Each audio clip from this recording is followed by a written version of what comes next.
Hey there, and welcome to another episode of The Bible. Wait, what? Yes, this is the podcast that unravels the mysteries of the Bible's most perplexing, puzzling, and thought-provoking passages. My name is Rohan, and each session I'm joined by a member of our team at C3 Church Camden, Picton, and Thirroul as they quiz me on some of the more complicated, confusing, challenging, and even confronting passages that we read in our weekly Bible reading plan.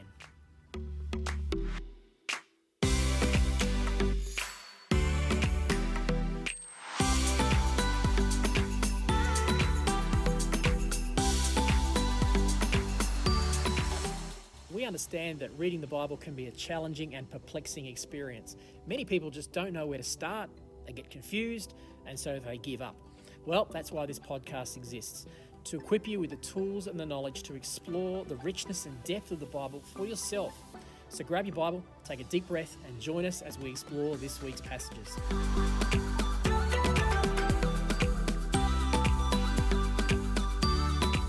To learn more about us or to get in touch with us at C3 Church Camden, Picton and Thirroul, visit any of our three locations' websites. That's c3camden.church, c3picton.church and c3thirroul.church. Or you can follow us on Facebook, Instagram and YouTube just by searching for any of our locations' names. So without any further delay, let's dive into today's conversation.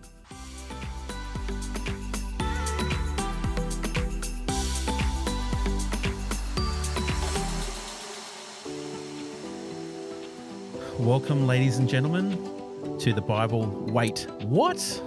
And I think that this is going to be one of those wait whats, even probably for myself and Pastor Rowan. It will be a wait what for me, Jimmy. I think I haven't done enough waiting or watting. No, yet. I don't think I have either. And so we're going to be fumbling our way through parts of two books of the Bible today. And Fumbling our way. I like that. Hey, everyone. It's good to be with you. Yeah, so it's going to be, when I said, so the theme, I'll just get up there. So the theme for this chunk this week is peace. Hey, how peaceful are you feeling about our conversation, Jimmy? Not as peaceful. And that's the hardest thing is every time I go through, I sometimes have it on the screen in front of me, but I'm normally listening to it and going through, and I'm like, where's the elements of things that sort of really relate to peace, or if there's a theme over that verse where it relates to peace, and I'm just going through. I'm like, we're going through two of the ones where people find the hardest to read, right? Because they throw it in the too hard basket a lot of the time. Yes, gotcha. And we'll let you know what those two books are in a moment. But when I said, yeah, okay, I'll do peace, You had no idea what you were I didn't even getting. look at the verses. Oh, I didn't even funny. look at the chapters. Actually, I'll be interested to see, because I've actually I see a lot of peace, the concept of peace in these scriptures, despite the fact that they seem to be coated in turmoil, don't they? Yeah. Yes. So we're going to have some fun with it. And anyway. I think that's the hardest thing, is because these books, or technically it's three books, but we're mainly looking at two. Mainly two, yeah.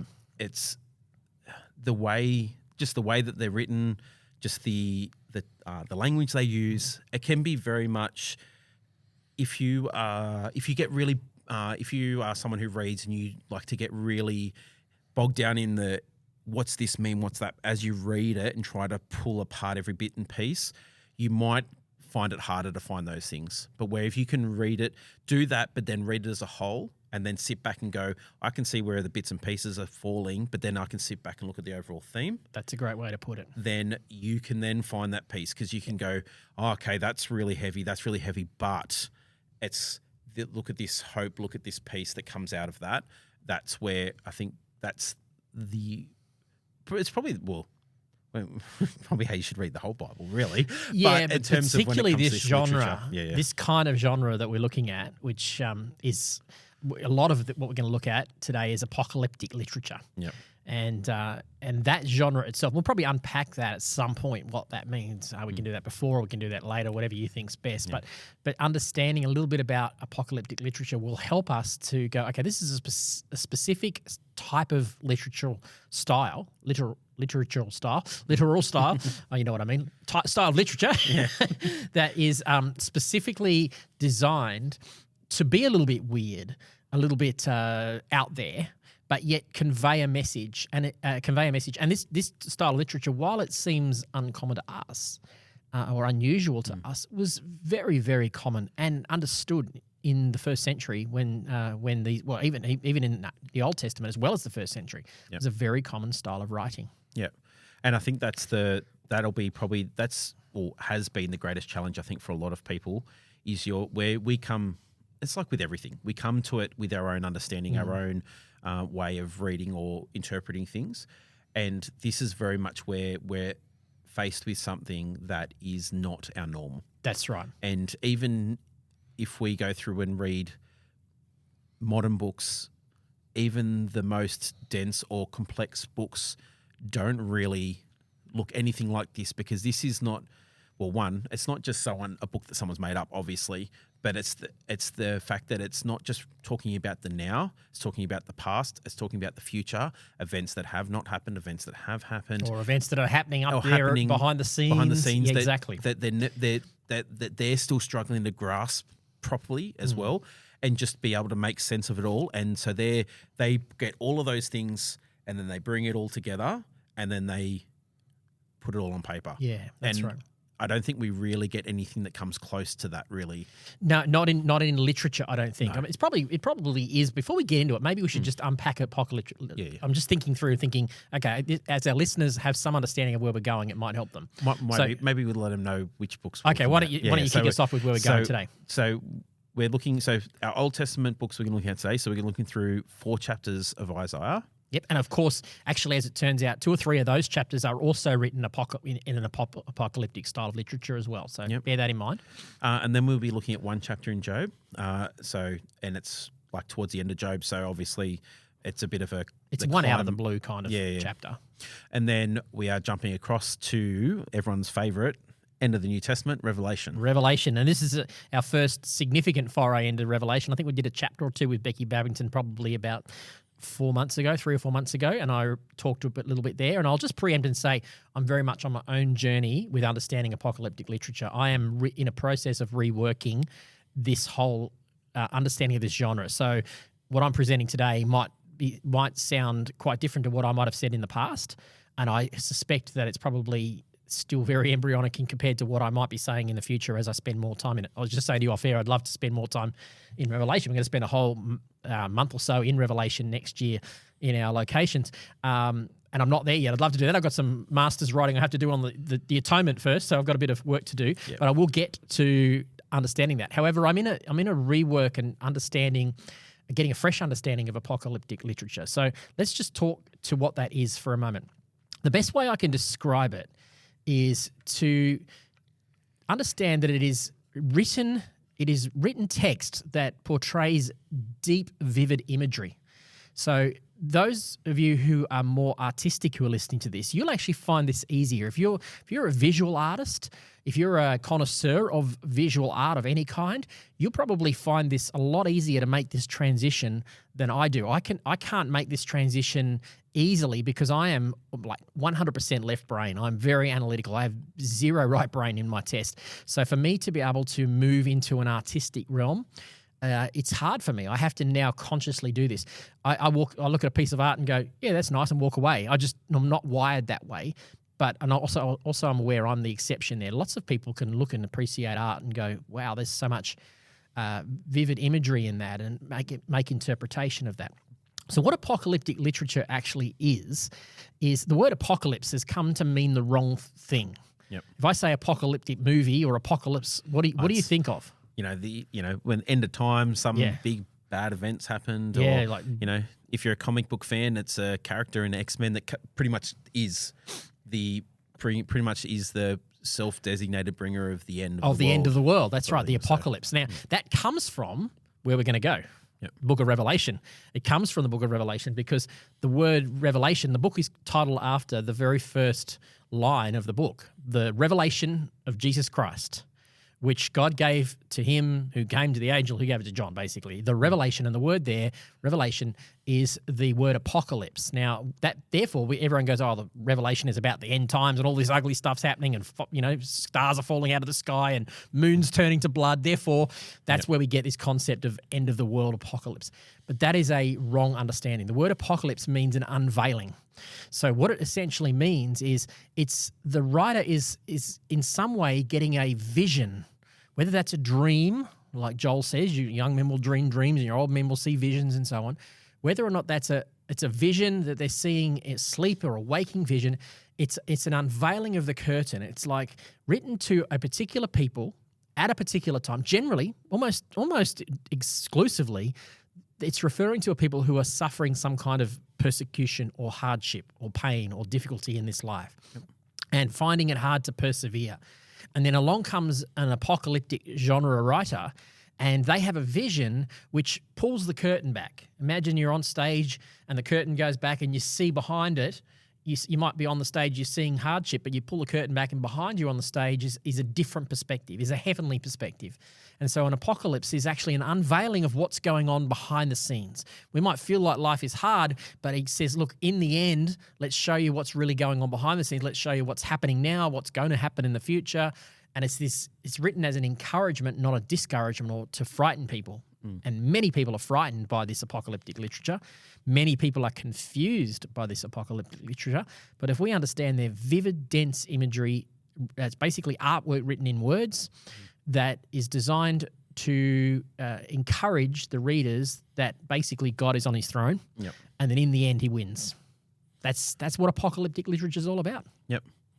So there we go. All right. See you guys next. No.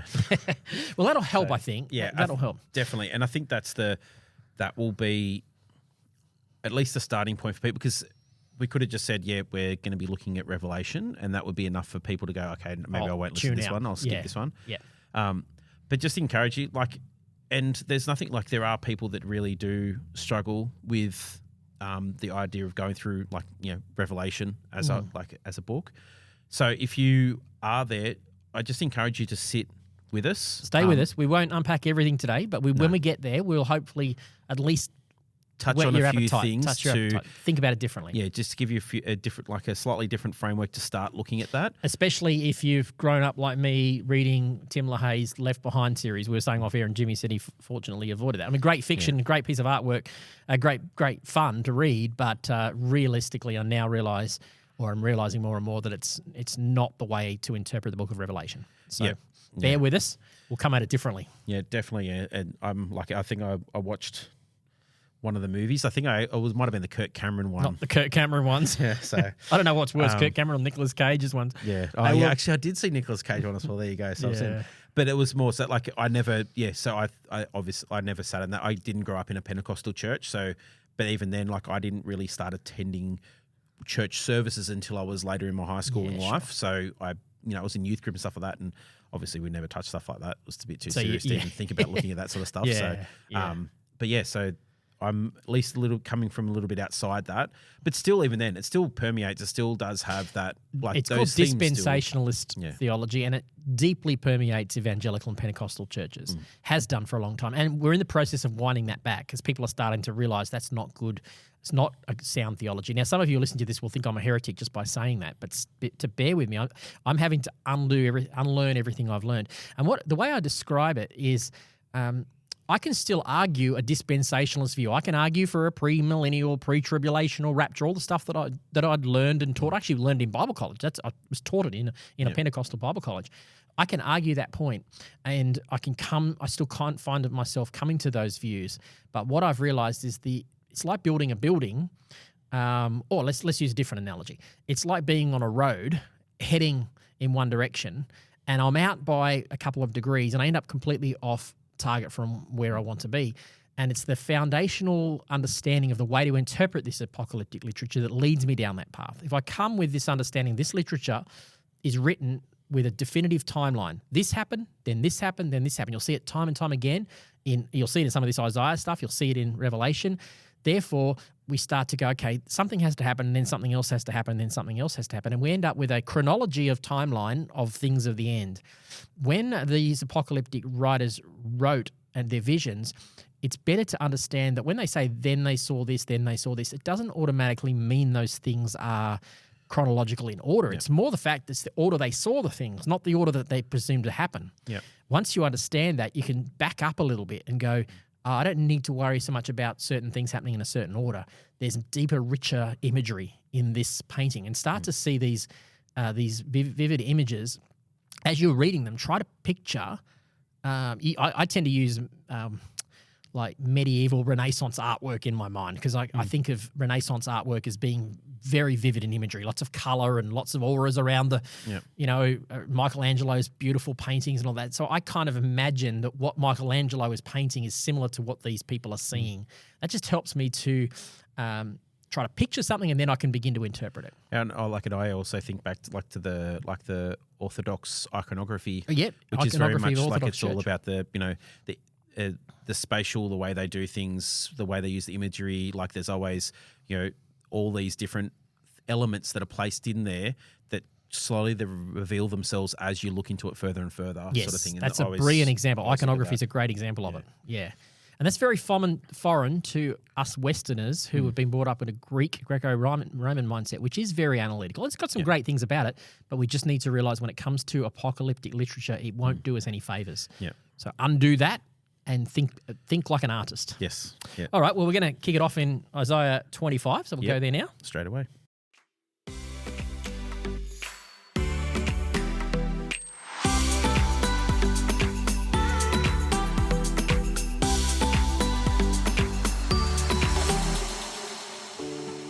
Okay, Isaiah 25. And I think for a couple of these ones, they are not too long. No, quite short. So what we'll do is just, I'll read through them and then we sort of have a look because, as we said before, it's not just diving into the bits and pieces. It's good to have that overview. Yeah, sure. So Isaiah 25, I'll read it in the NLT because that's what we have been doing. So I'll start with that instead of having the NIV in front of me. I have the NIV in front of me because thankfully it's got a little hyperlinks for everything. So if we need to go searching, that'll come very handy when we get to Revelation probably. Okay, Isaiah 25. O Lord, I will honor and praise your name, for you are my God. You do such wonderful things. You planned them long ago, and now you have accomplished them. You turn mighty cities into heaps of ruin. Cities with strong walls are turned to rubble. Beautiful places in distant lands disappear and will never be rebuilt. Therefore, strong nations will declare your glory. Ruthless nations will fear you. But you are a tower of refuge to the poor, O Lord, a tower of refuge to the needy in distress. You are a refuge from the storm and a shelter from the heat. The oppressive acts of ruthless people are like a storm beating against a wall, or like the relentless heat of the desert. But you silence the roar of foreign nations as the shade of a cloud cools relentless heat. So the boastful songs of ruthless people are stilled. In Jerusalem, the Lord of heaven's armies will spread a wonderful feast for you, for all the people of the world. It will be a delicious banquet with clear, well-aged wine and choice meat. There he will remove the cloud of gloom, the shadow of death that hangs over the earth. He will swallow up death forever. The sovereign Lord will wipe away all tears. He will remove forever all insults and mockery against his land and people. The Lord has spoken. In that day, the people will proclaim, "This is our God. We trust in him, and he saved us. This is the Lord in whom we trusted. Let us rejoice in the salvation he brings. For the Lord's hand of blessing will rest on Jerusalem, but Moab will be crushed. It will be like straw trampled down and left to rot. God will push down Moab's people as a swimmer pushes down water with his hands. He will end their pride and all their evil works. The high walls of Moab will be demolished. They will be brought down to the ground, down into the dust."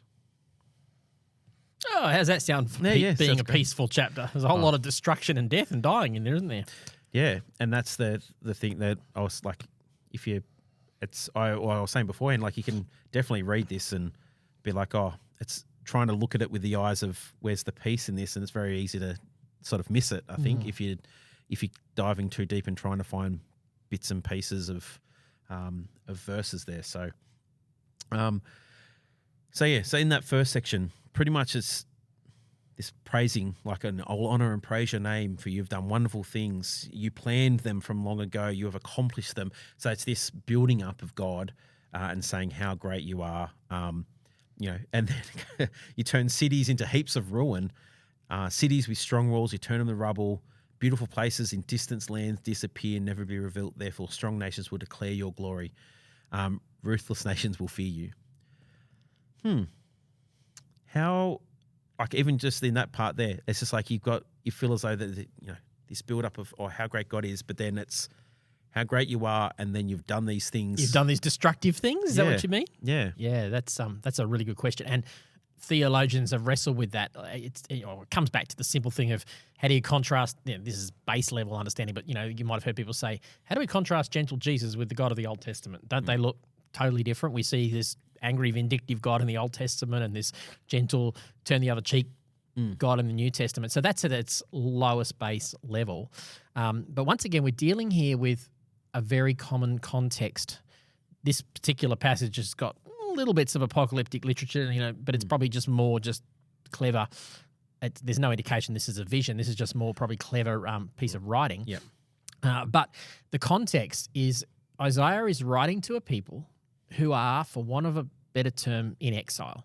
Whether they're literally in exile during the time this is written, or they are feeling like they're in exile in the time that they're alive. Now, Isaiah is written, we're assuming that let's assume for a moment, this is probably not true, but let's assume for a moment that the one man Isaiah wrote the entire book of Isaiah. That's probably not the case. Yep. And we'll deal with that at a different time. But let's assume that this is written at a time when there is oppressive kings. Could have been written during the time of Ahaz, who was a Jewish king who was an oppressive king, or Manasseh, who was also a Jewish king who was an oppressive king during the time of Isaiah. And in that context, life is hard.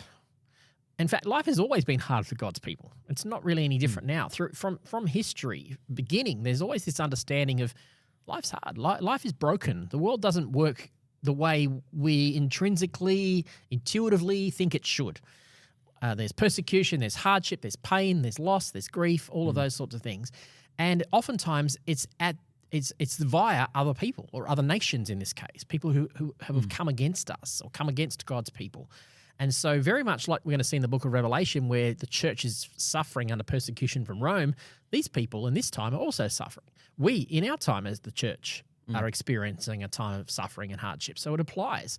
And what this shows is it's like a rolling back, saying, look, in the end, God's still in control. And in the end, he will bring justice upon those foreign nations that oppress you. And so that's kind of the backdrop here as to what is being explained. We see, when God is bringing justice on distant lands and cities which were once powerful cities that were oppressive cities are crumbling, never to be rebuilt, that's a sign of God instituting his kingdom values, not the values of man, the values of wicked humans. Yep.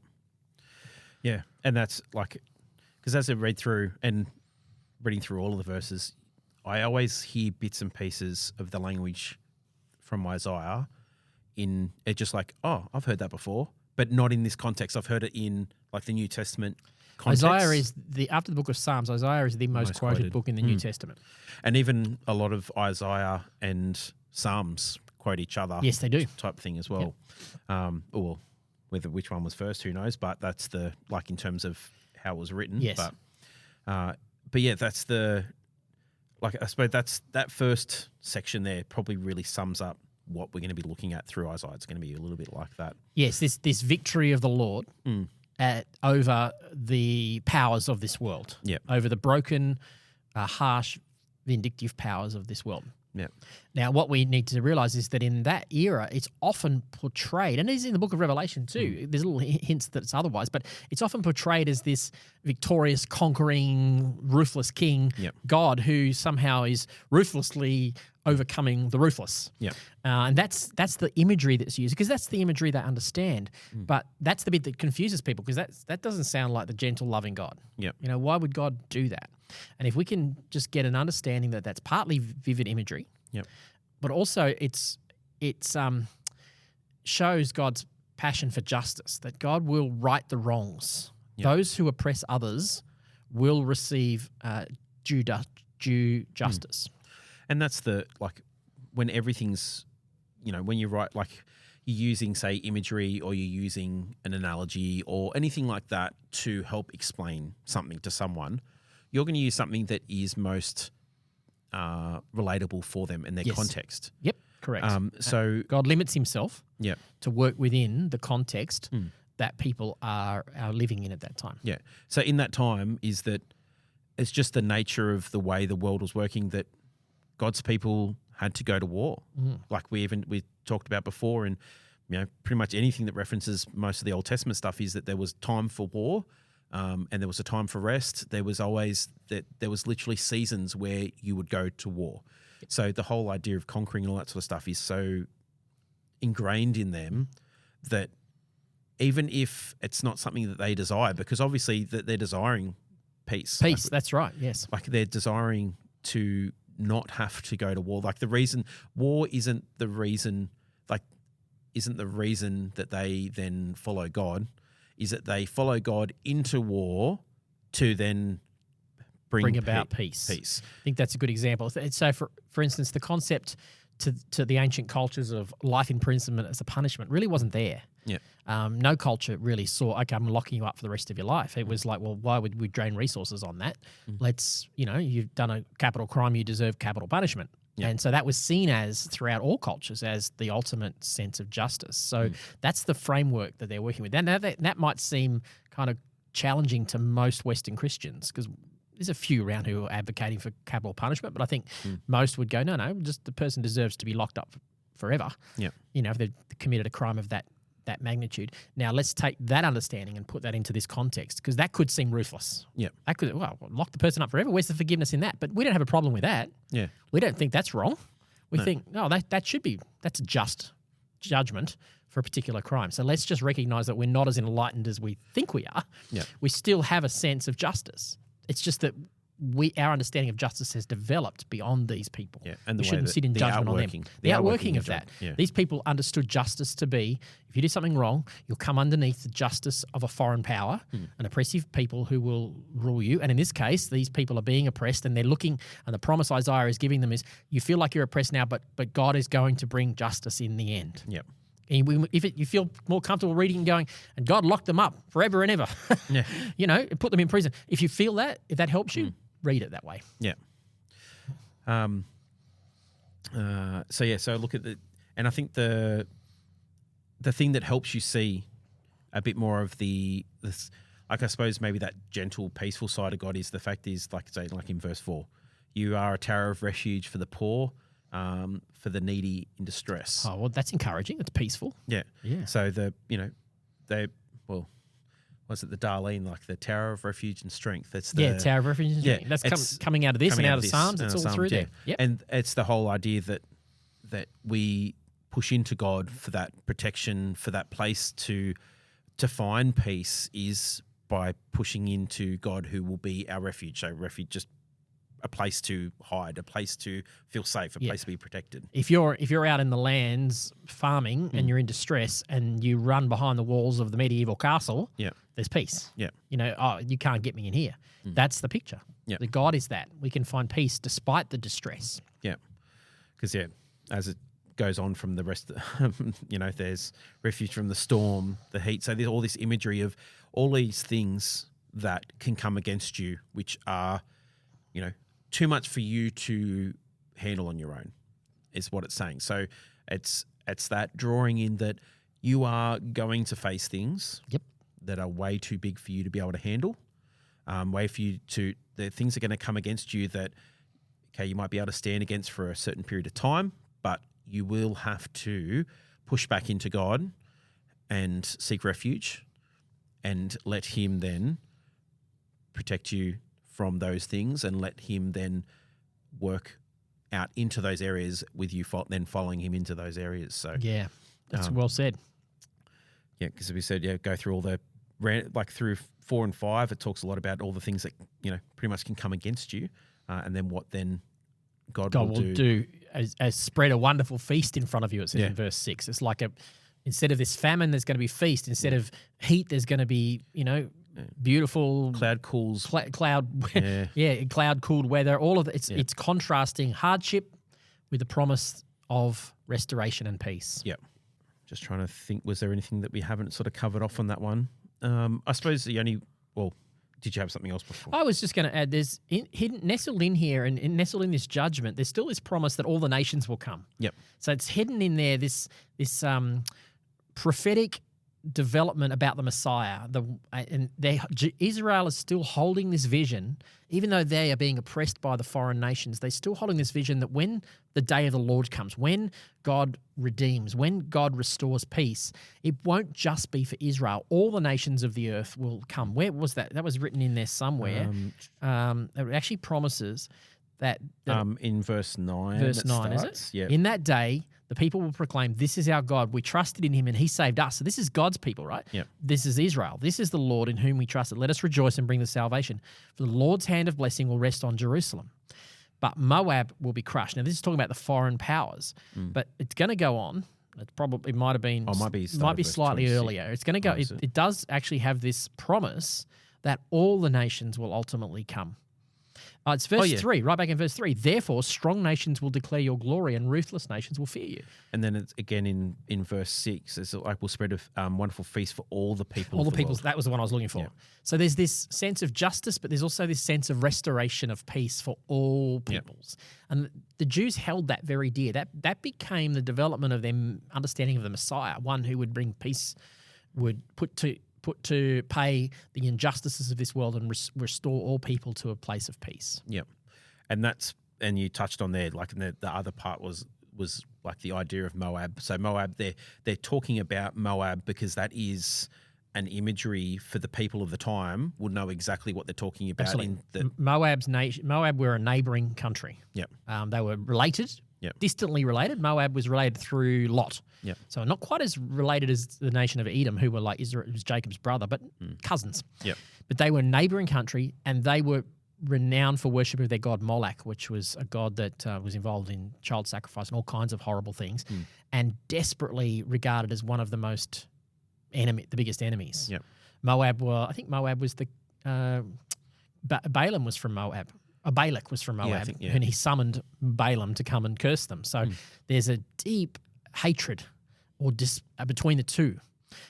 Two world powers that are very different. So when you see Moab being crushed, that's a sign of God's people being vindicated. Yep. The enemy will be brought down. And that's the thing, and like in that's that imagery again of that whole is that for them they'll know, and then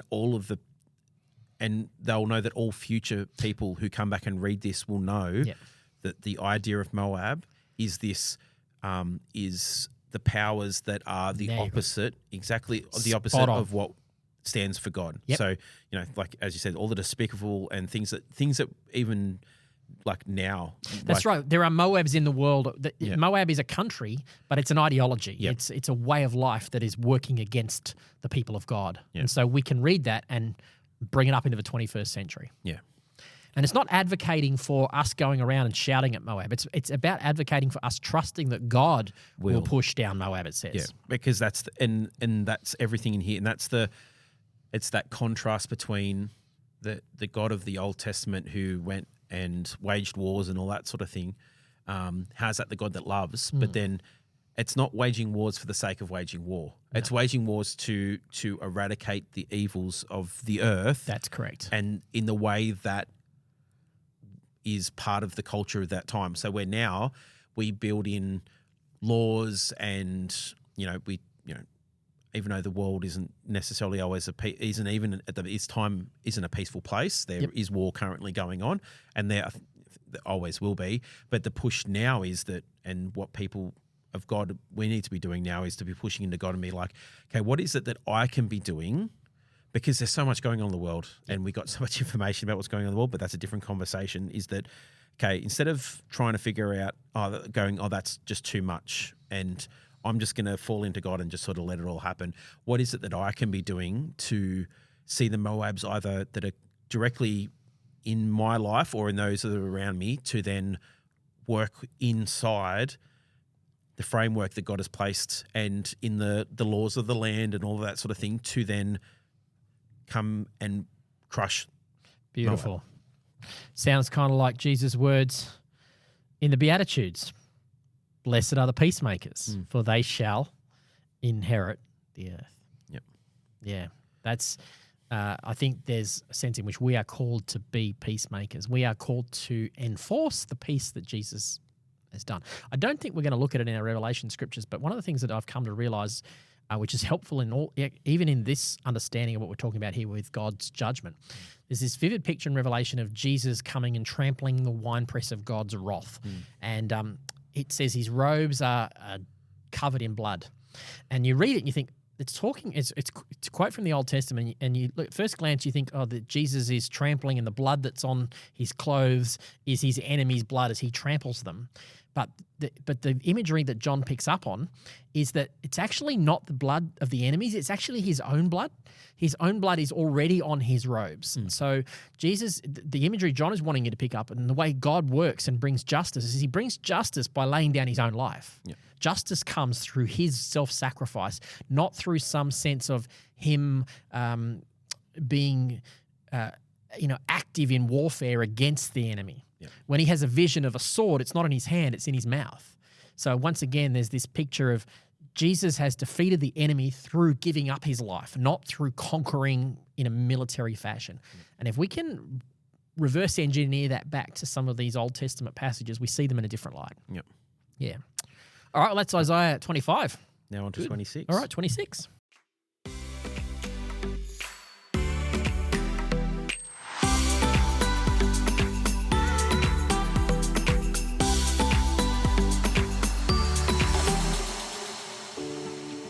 Isaiah 26. So what we'll do is we're going to read. So this is a song, like a lot of the first, well, almost all of it. Most of it, I'd say. Probably about two-thirds of it, at least, maybe three-quarters, are a song. And there's a little bit at the end. So we're going to go through. We're just going to read the start, and then that just gives you an idea of that is. We'll look at a couple of verses after that. Rather than read the whole thing. It's slightly longer than the last chapter. Yeah, sure. So it starts off. So it's a song of praise to the Lord. In that day, everyone in the land of Judah will sing this song. Our city is strong. We are surrounded by the walls of God's salvation. Open the gates to all who are righteous. Allow the faithful to enter. You will keep in perfect peace all who trust in you, all whose thoughts are fixed on you.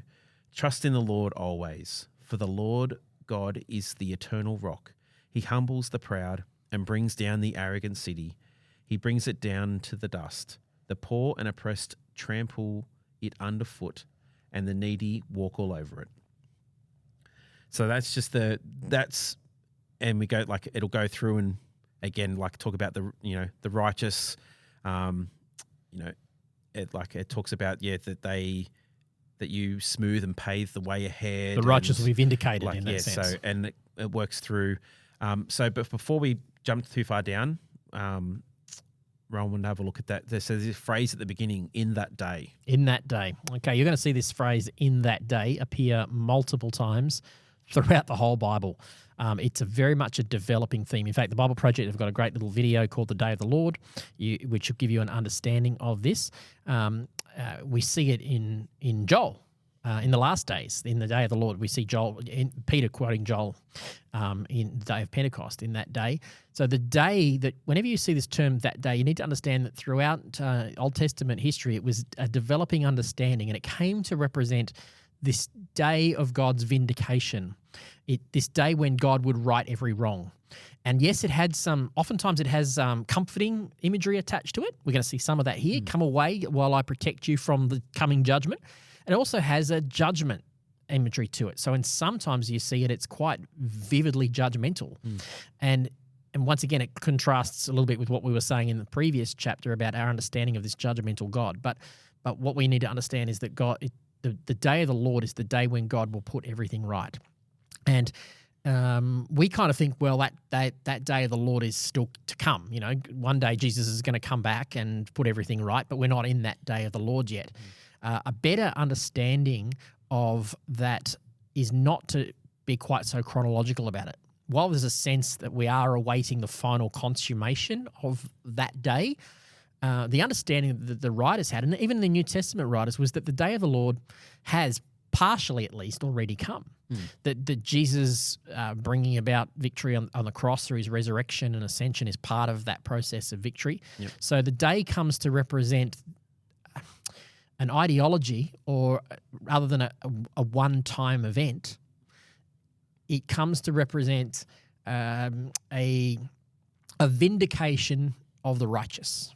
God restoring the earth to the way it was intended to be, to put away with unrighteousness, to judge wickedness, and to install righteousness. And that day of the Lord does have a non-chronological sense. One thing I don't want to say that it isn't, I think I've already said it, but let's just go there one more time so my listeners don't get confused. That's not to say that there isn't a final consummation, the coming of Christ.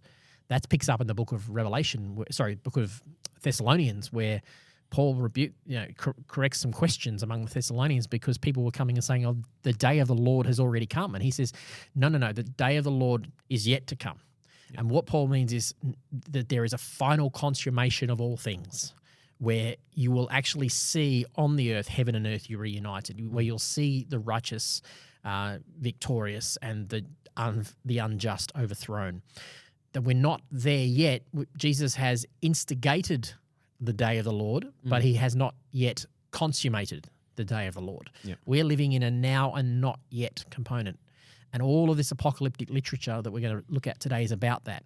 Yep. You have this future hope that you'll be put right, that you'll be vindicated for your righteous living because of what God has done because you're a child of God. But right now you're not seeing that. You're seeing the opposite of that. How do you deal with the two?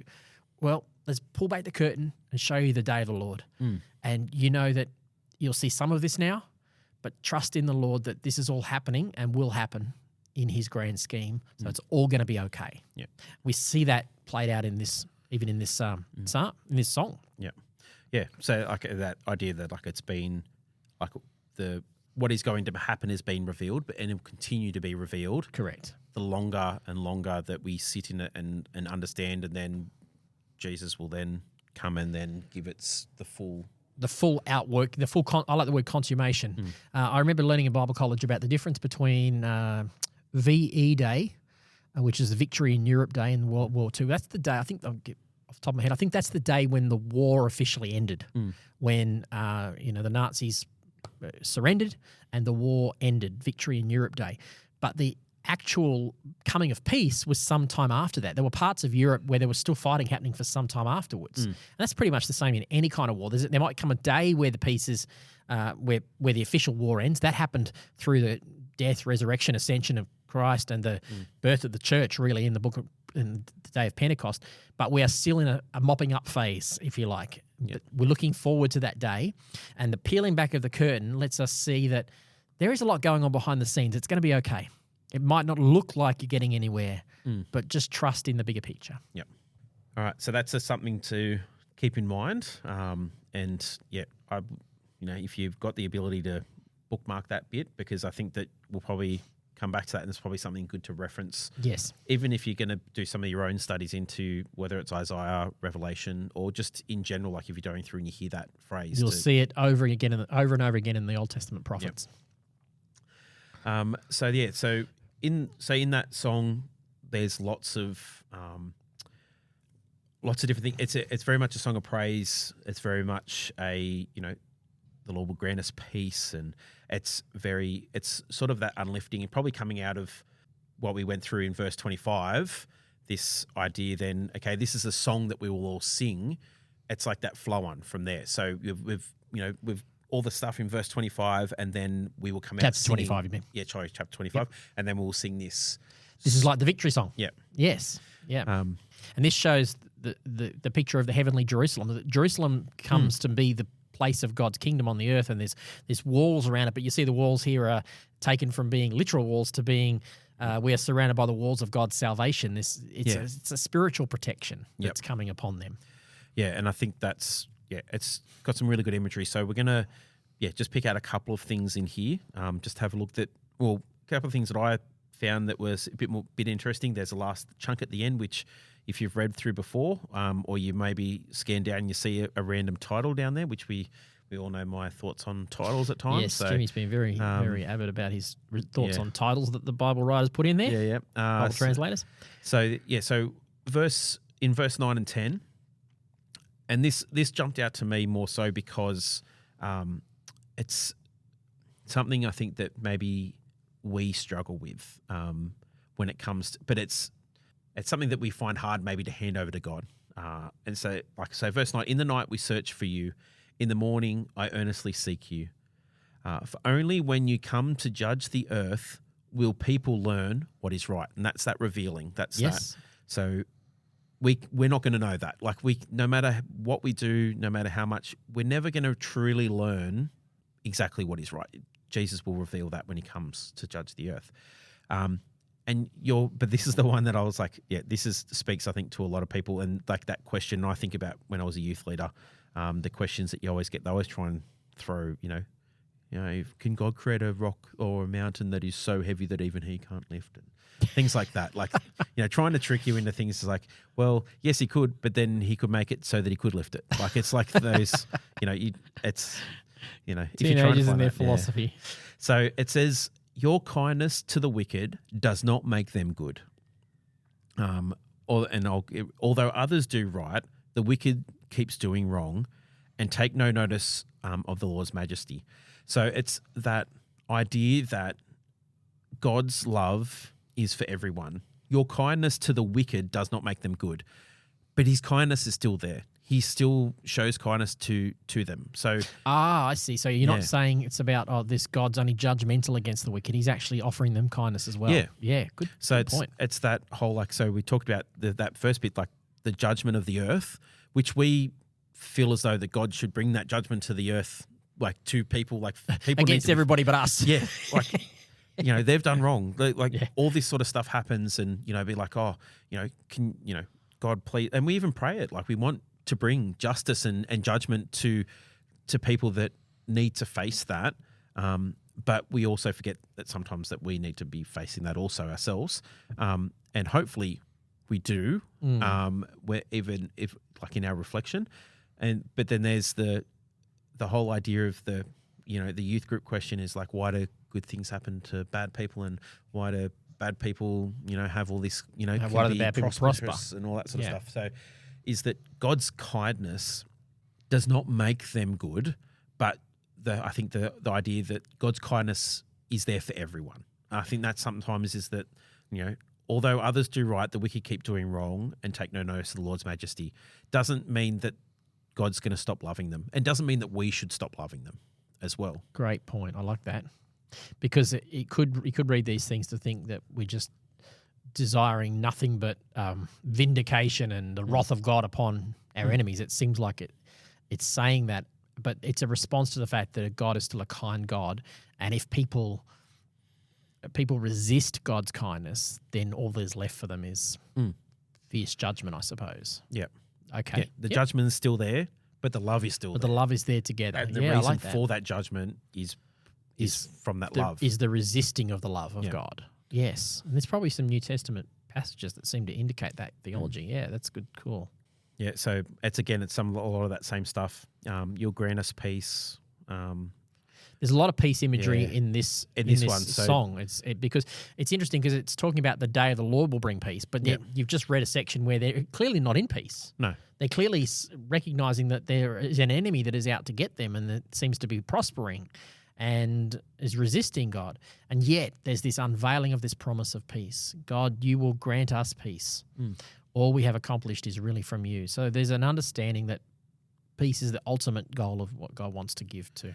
Yeah. Even if you don't face it, even if you don't experience it fully in this life, even if you die, I think it's going to say, verse 14, those we served before are dead and gone. Their departed spirits will never return. But they are not forgotten, Lord. Yeah. Yes, because you ultimately overthrow death, and you even in death, the righteous will receive peace. Yeah. And then, so then it comes down into verse 16. Even though this is a victory song, it says, Lord, in distress we searched for you. We prayed beneath the burden of your discipline. It's, just as a pregnant woman writhes and cries out in pain as she gives birth. So we, in your presence, Lord, we too writhe in agony, but nothing comes of our suffering. It feels like we're suffering and we're not getting anywhere. Yeah. When will the suffering end, Lord? We have not given salvation to the earth, nor brought life into the world, but those who die in the Lord will live. Their bodies will rise again. That's very New Testament. Those who sleep in the earth will rise up and sing for joy. For your life giving light will fall like dew on all your people in the place of the dead. No, I should have just let those verses do what I was trying to say, because that's much more vivid. This sense of peace that comes, ultimate peace that comes, even for those who die in the Lord. Yep. Yeah, for sure. Yep. And then we get to the title I don't like. So if you're reading in the NLT, Restoration for Israel, was it the New King James Version had a better title? It says, take refuge from the coming judgment. Yeah. And then if you look in NIV, NRSV, no title. No title in any of those. It's probably an unneeded title, but I think it's just... It's sort of similar. It's probably just that it seems like the song has ended. The song has ended and this is a separation. But yes. Or it could be, an add-on. It could be anything to where it's not exactly... because there's a lot of imagery, like we even went through before. There's a lot of references to a lot of... It's like they've got a whole bunch of ideas have just been referenced in through here. Yep. And so it's just a, whether it's through, Joel, there was some Job, there's Isaiah, there's, what was the other one? There was another one as well. Lots of New Testament stuff was, Old New Testament Jude was referencing out of this passage. So this section here's got a lot. And so I think it's good to look at because it is something that's a little bit different. And that title, again, can just sort of throw you off because it's not just about restoration for Israel, can probably throw you off a little bit. Yeah. Yeah, I think you're right. So we'll just read it out. It's just 2 verses. Go home, my people, and lock your doors. Hide yourself for a little while until the Lord's anger has passed. Look, the Lord is coming from heaven to punish the people of the earth for their sins. The earth will no longer hide those who have been killed. They will be brought out for all to see. After we sing this big song of praise to the Lord, and then we come to this bit here, it can be maybe a little bit jarring because I suppose it's a bit more strongly worded, I would say, in the way that it sort of comes across in terms of it's saying, go home, lock your doors until the Lord's anger has passed. It's just like, well, why? What's happening? It's this what does it speak to you of? Oh, it's Exodus Passover imagery, isn't it? And then I think it does actually reference Exodus. It has to reference Exodus. That's clearly what it's talking about. So there you go. First verse, Exodus 12. That's where it's looking at. So go, the first half of is speaking about Exodus. Go home, lock your doors, hide yourselves until the Lord's anger. I mean, that is the Exodus imagery right there. Yeah. So let's think about that. The Exodus is about God's deliverance of his people by bringing judgment upon those who are inflicting hardship upon God's people. Same imagery. Isaiah is reminding them that in the end, God will bring you out from that, underneath that judgment. And in the meantime, you don't have to do anything. Just go home and eat a Passover meal. Go home and trust that I will, in that day, I will bring about the righteous. I will vindicate the righteous. Yep. Look, the Lord is coming from heaven to punish the people of the earth for their sins. The earth will no longer hide those who have been killed. They will be brought out for all to see. It's like a quote from 2 Peter, which quotes Enoch. The Lord is coming with thousands upon thousands of his holy angels. This sense of God's coming to right the wrongs of the world. That is the vivid imagery of the day of the Lord. And all these writings, if we can understand, yes, they're written through a lens that seems violent, but it's not. It's violent by our standards, and it is violent. I'm not saying don't water it down. I'm just saying let's just recognize that was the prevailing understanding of justice. Yeah. So let's remind ourselves of that and go, this is about God righting wrongs and vindicating the righteous. Yep. Yeah, that's what's going on in this passage. All right, where to now, mate? We are going to, I think it's Isaiah 32. 32.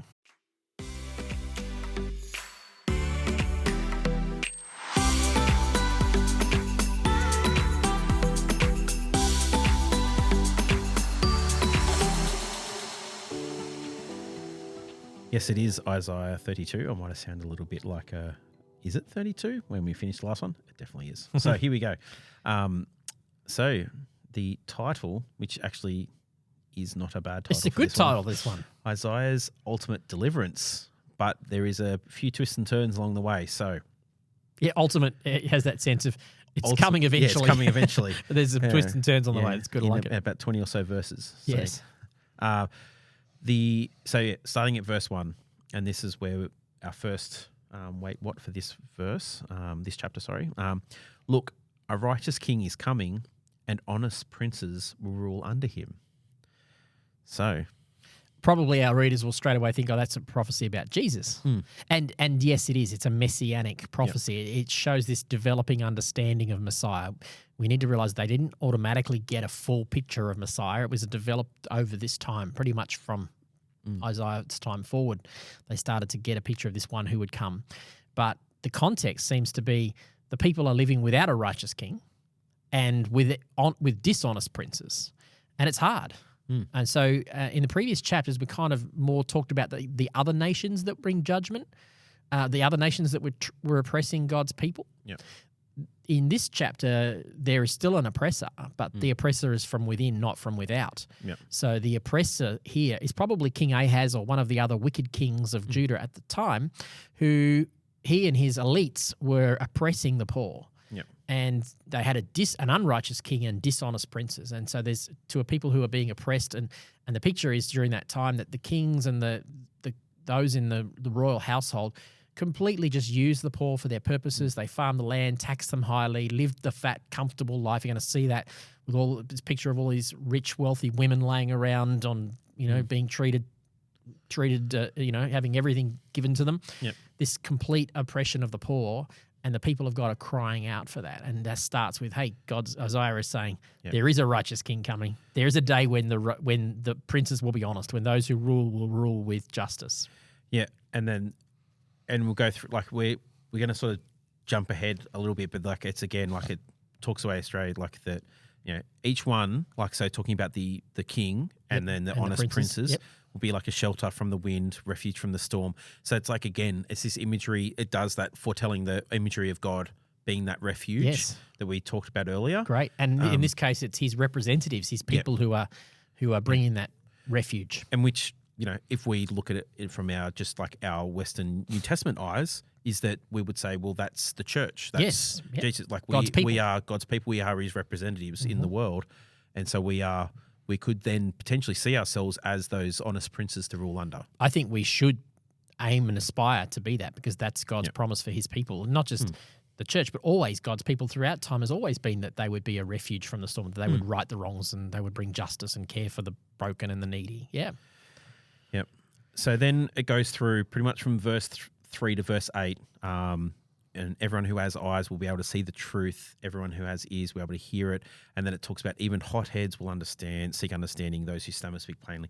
And goes through and just talks about, fools speak foolish, make evil plans, practice ungodliness, spread false teachings, deprive food from the hungry, water from the thirsty.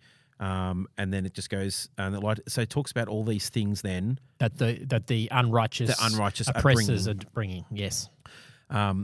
But generous people plan to do what is generous. This is verse 8, and they stand firm in their generosity.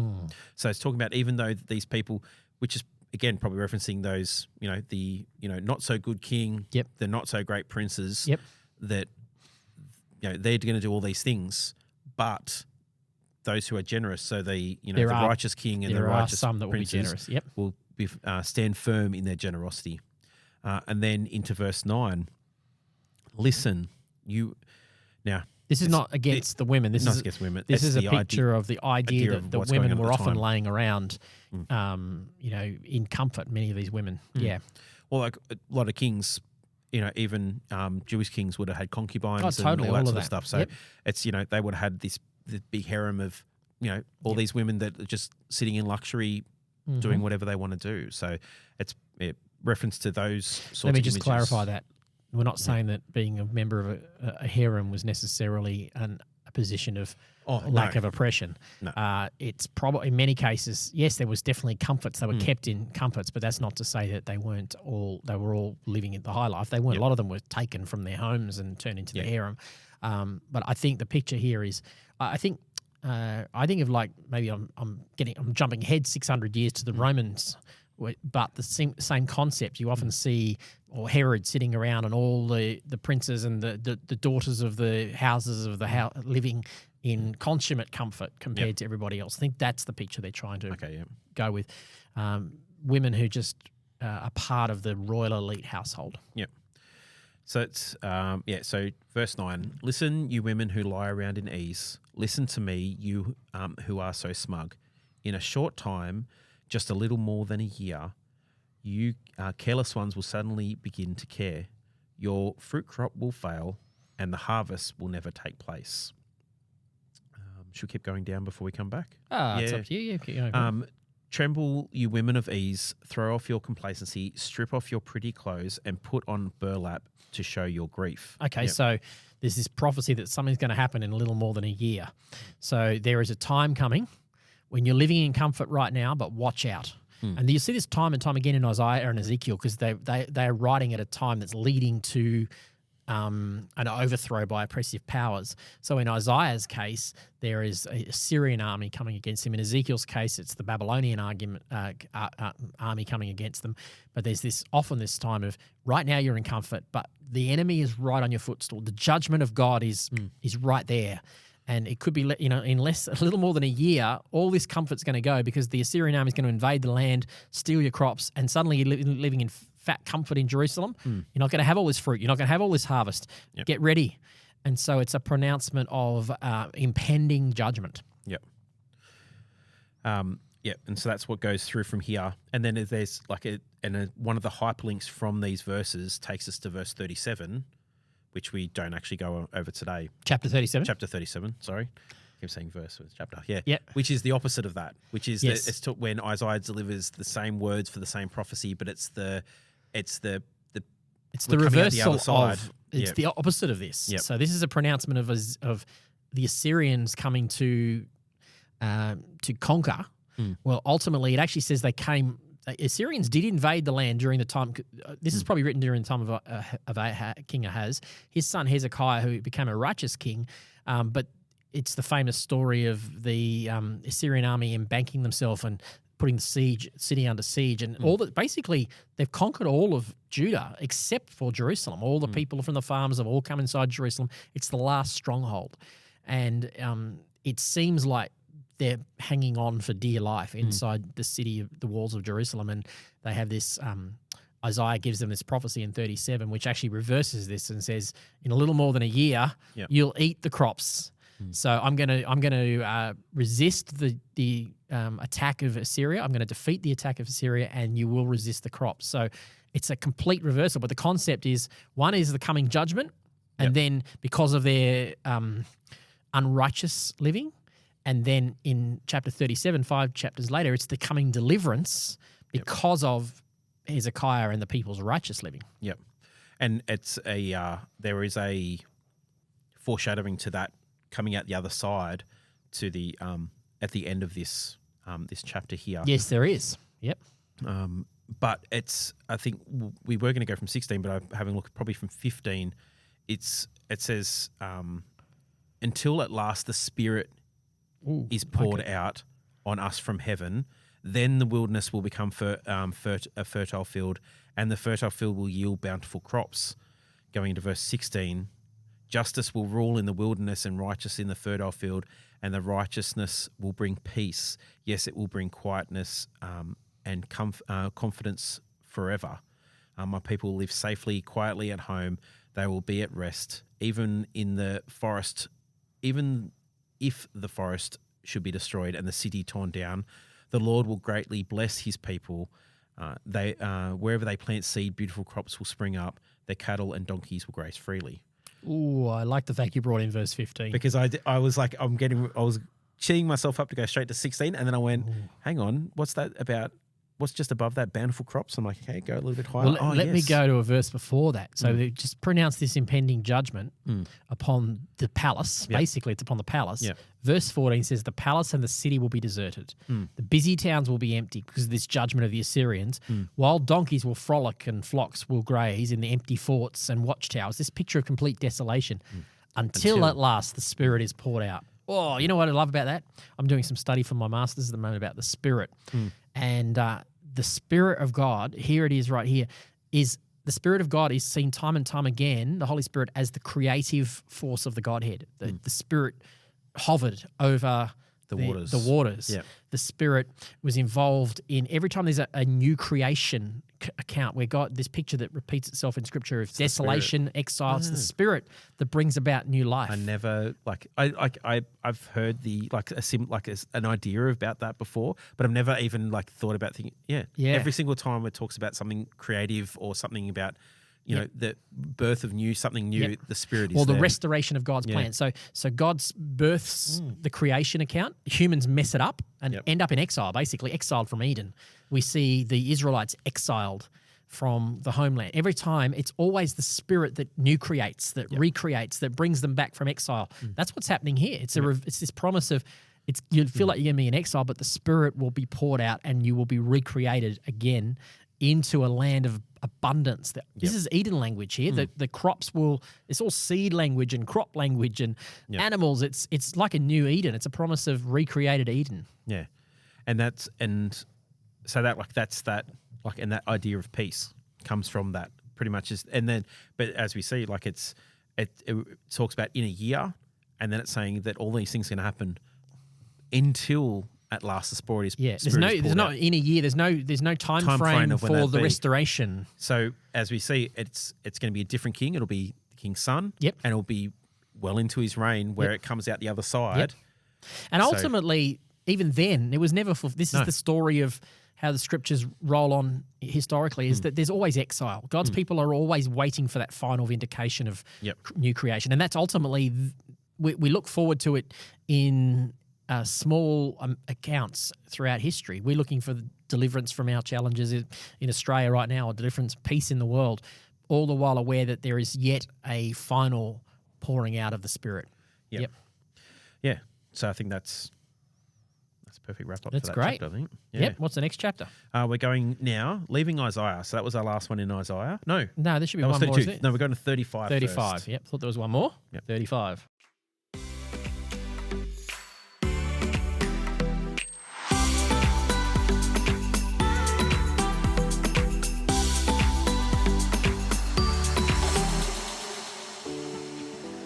Isaiah 35.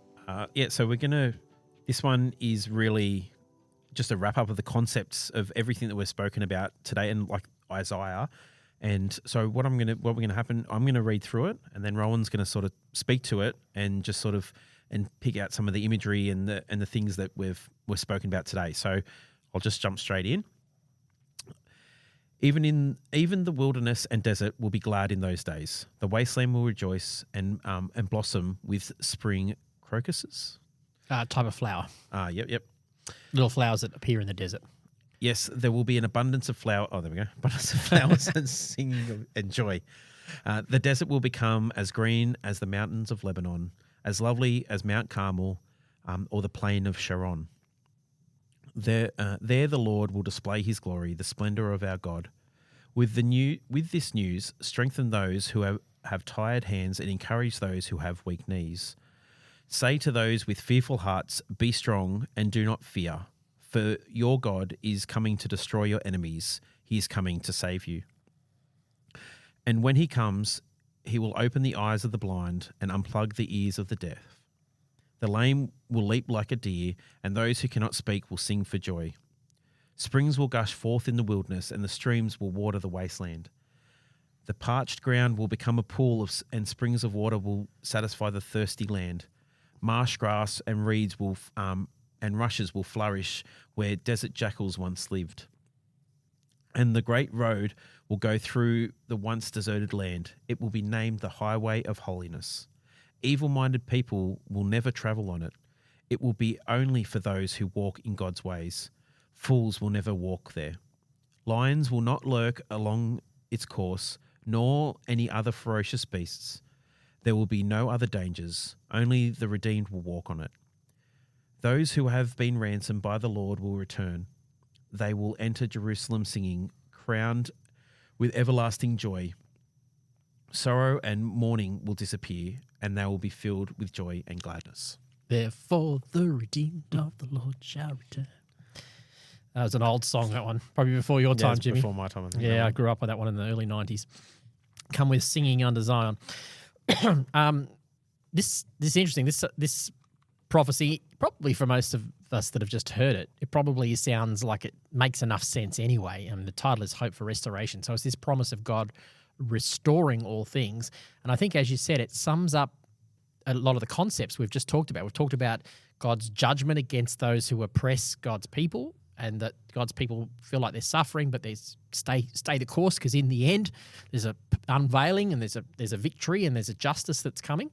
And this is like a final summary of all of that. It focuses, probably it's easier to read because it focuses less on what we see as the violent justice against the unjust, and more about the vindication of the righteous, the hope for the righteousness.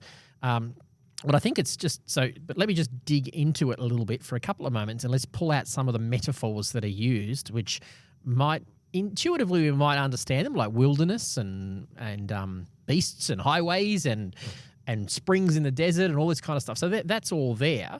But let's just unpack it a little bit more, because this is all kind of hyperlinked back to a bit like we said in the last passage where the Spirit was going to bring restoration. It was all Eden language. This is also Eden language. Flowers, abundance, wilderness. This is all Genesis creation language here.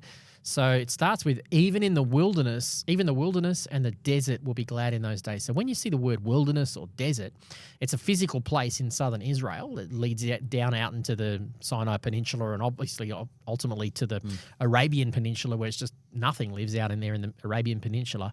But the southern wilderness, the Negev of Israel, it's basically where Gaza is, really. That's right on the outskirts of the wilderness. It happens to be on the coast, but head east a few kilometres, you're pretty much heading into the southern wilderness. And it was a place that was very barren, not much grew there. And it became known to all the Israelites as a metaphor for the place where God wasn't. Disorder and chaos. Nothing grows there. So there's multiple metaphors used for this chaos. It's two main metaphors used in the Old Testament for chaos, or the place where sin rules and God's justice isn't, where there isn't God's order in the world, and that's the wilderness and the sea. Makes sense, because both of those aren't really inhabitable by humans. And so Genesis account, God, has this barren wilderness. The Spirit of God is hovering over the sea, over this barren wilderness of ocean, and God creates and orders out of that. And so here's a picture that's saying it might feel like you're in the wilderness, but when God's restoration comes, he's even going to make the wilderness a place of life. Yep. So it might seem like it's a wasteland now, but there's going to be flowers developing in this place. The deserts are going to become as beautiful as the mountains of Lebanon, which are up in the north. Lots of rainfall, beautiful. Mount Hermon is one of the mountains of Lebanon. Beautiful forests and greenery and springs, and it's just a picture of complete restoration. Yep. And so this brings a great hope to the people. Oh, God's going to turn even the worst of life into a place of habitation. And then later on down, he says, in this wilderness, how are you going to get through this wilderness? Right now you feel like you're in a wilderness. Well, I'm going to put a highway in the middle of the wilderness. And you're going to walk on a highway, or we would say drive on a highway. But you're on this highway, and nothing of that wilderness, nothing of that barrenness is going to touch you. You're going to be able to walk straight through it in safety and provision. And then it uses some other metaphors that talk about walking on this highway, and it says that lions and beasts will not be able to go there. Only the righteous, only those who are experiencing God's vindication. It says evil-minded people, verse 8. Yep. A great road will go through that once deserted land. It will be named the highway of holiness, and evil-minded people won't be able to travel on it. It will only be for those who walk in God's ways. Fools will never walk there. Lions will not lurk on its course, nor any other ferocious beasts. There will be no other dangers. Only the redeemed will walk on it, and they shall return with singing unto Zion. So there's a sense in which these evil-minded people are kind of linked with these beasts. The beasts in the Old Testament, Daniel and other places, are a prophetic declaration of humanity's worst behaviors. God says to Cain, says sin is like an evil beast crouching at the door. Yeah. And when humanity gives way to its worst inclinations, we become beasts. And so that's how the Old Testament writers understood beasts, as the pictures of the worst of humanity. And God is saying, hey, you might feel like you're in the wilderness and there's beasts on every turn, but I'm going to put you on a highway. And in the end, you're going to walk into a place of blessing and there ain't no beasts in that on that highway. Yep. So it has this beautiful, rich, metaphorical unveiling, apocalypse of the future. Yep. That can encourage them despite the hardship they're in. Yeah. Anything else you want to add to that? No, that's it. All right. We're going to go to Now we're going to go to Job. Chapter Job 19. 19.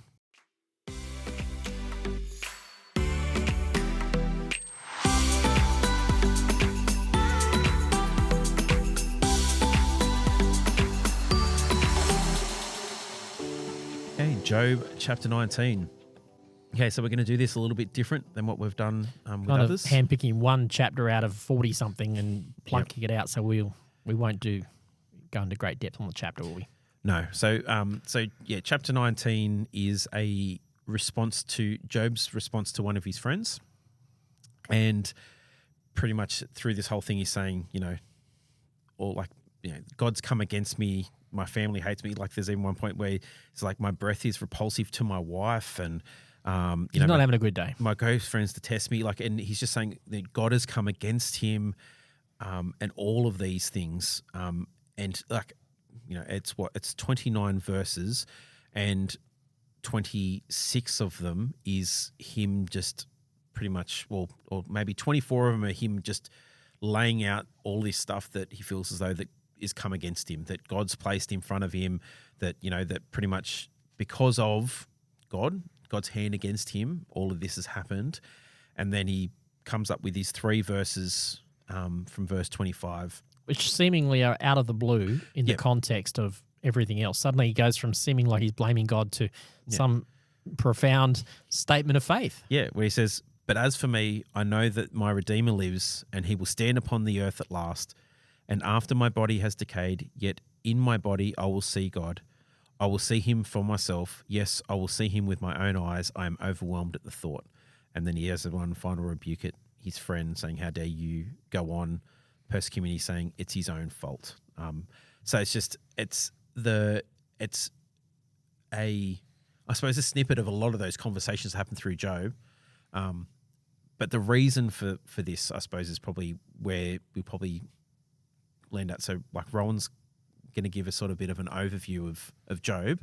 Very brief. Yeah, very brief because of we Job. could be here for a while. But okay. Yeah. We'll do it. So in this one verse, Darlene Check pulled it out in the 90s and turned it into My Redeemer Lives and jumped up and down on stage and did somersaults and sing all sorts of pirouettes on stage.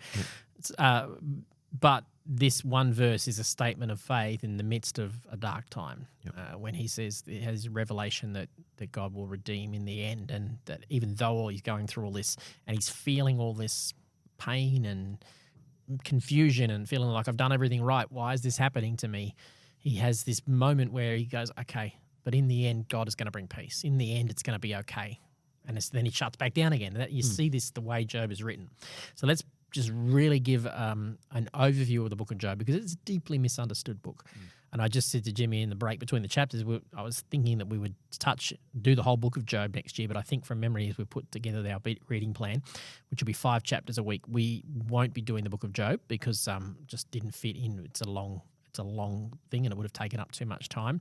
But so I think we will skip it. But for now, it's worth just giving a bit of an understanding, because people get confused by this book.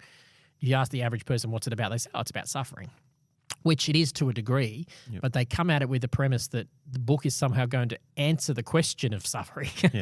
And you get to the end of the book and you think, oh, well, it didn't really answer the question of why bad things happen to good people. It seems like that's the question, the youth question you mentioned earlier. That's the premise we're coming at. That is, the book is not trying to answer that question with the level of the degree of accuracy or firmed up as we would like it to. It's much more fluid than that. So essentially what happens is the book starts with Job being a righteous person who seems to live for the Lord. God likes him. He sacrifices to God. He gives to the poor. He does all the things that we know are good things. And we all know that intuitively those things are good.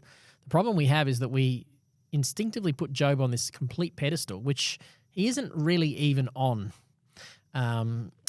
in reality, because we say, oh, what a righteous man he is. That's great, but we all know that, even our best efforts are like filthy rags to God. So the issue was not that he was good enough to get to God.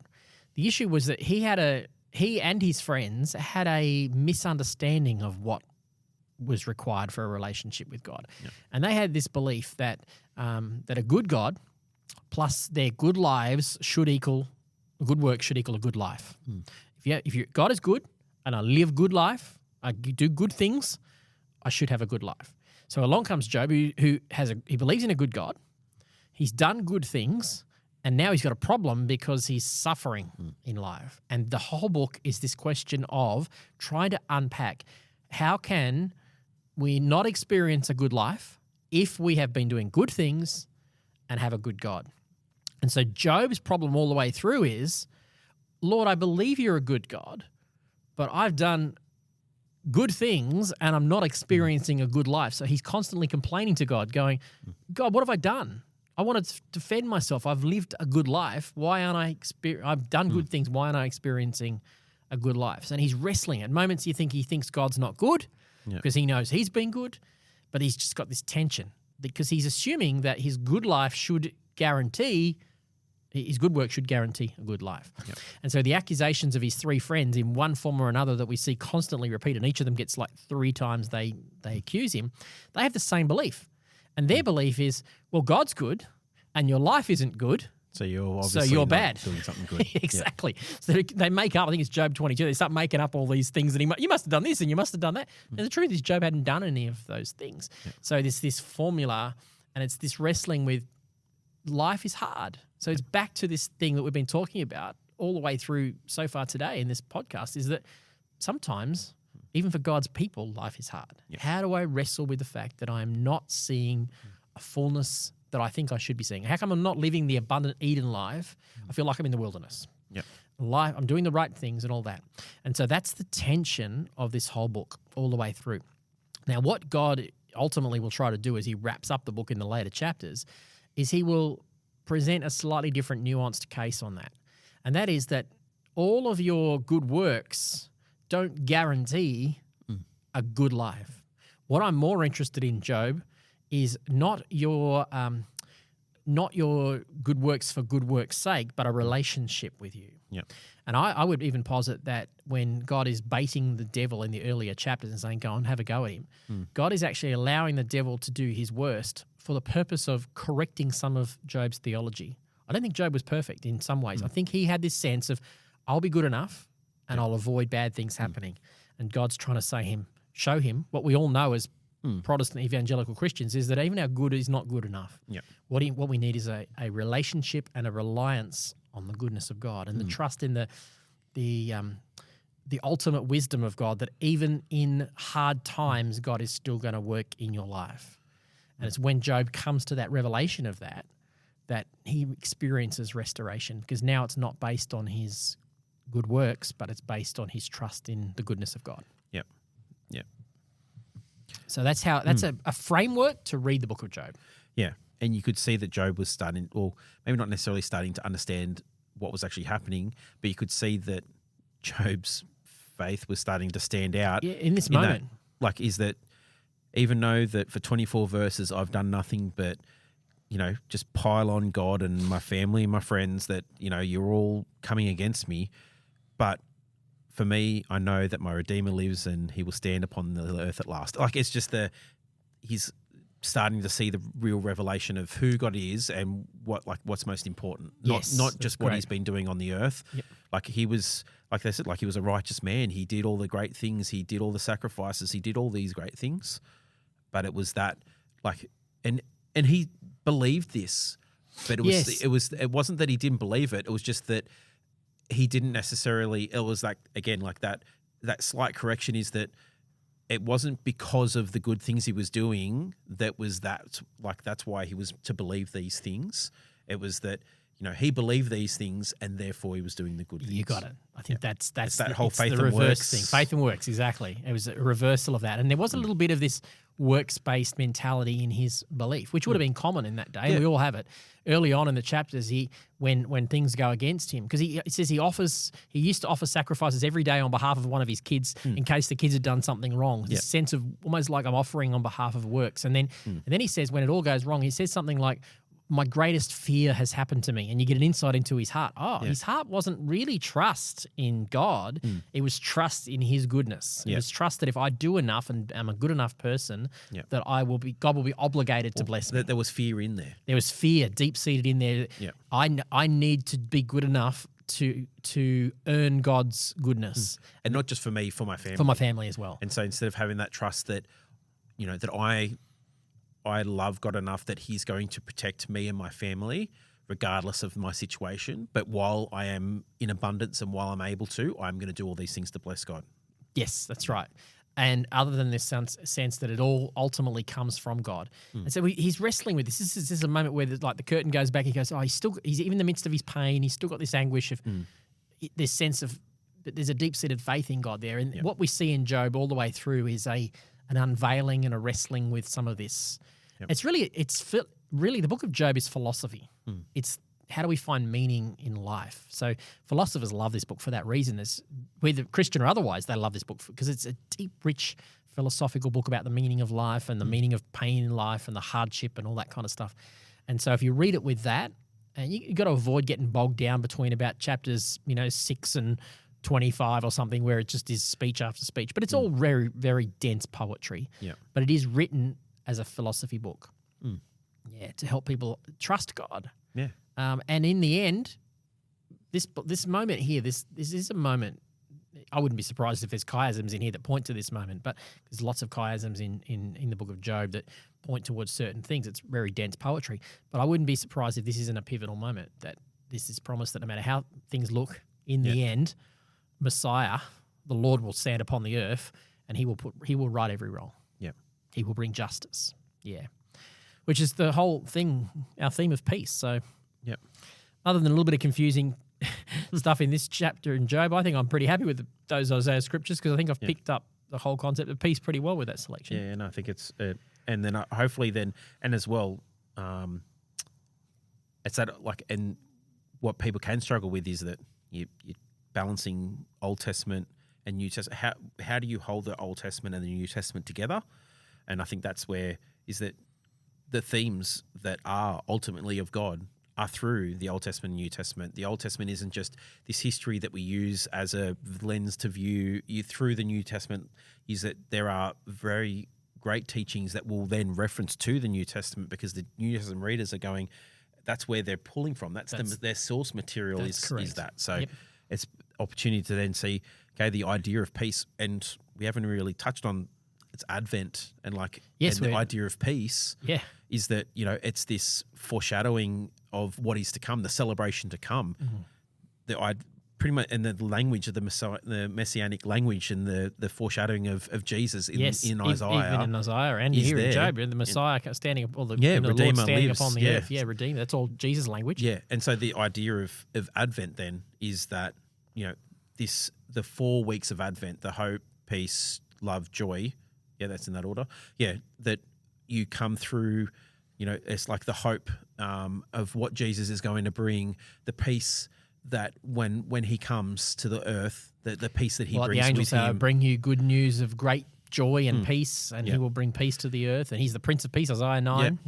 And then the love, and then, the fact is the ultimate act of love from God was to send his only son to earth to be a human, then to act out the next greatest bit of love was to die on a cross for our sins, and then again the joy that one birth brings, the birth of our Messiah, and the joy that the people would have experienced, and we get to experience the joy of that, and then the joy then, even though out of the darkest times, that he then rises again to fulfill all that prophecy and all the promises of God, and the joy that brings. That's what Advent is, and I think the arc. It's a celebration of the arc of the story of the Bible from order to chaos back to order again.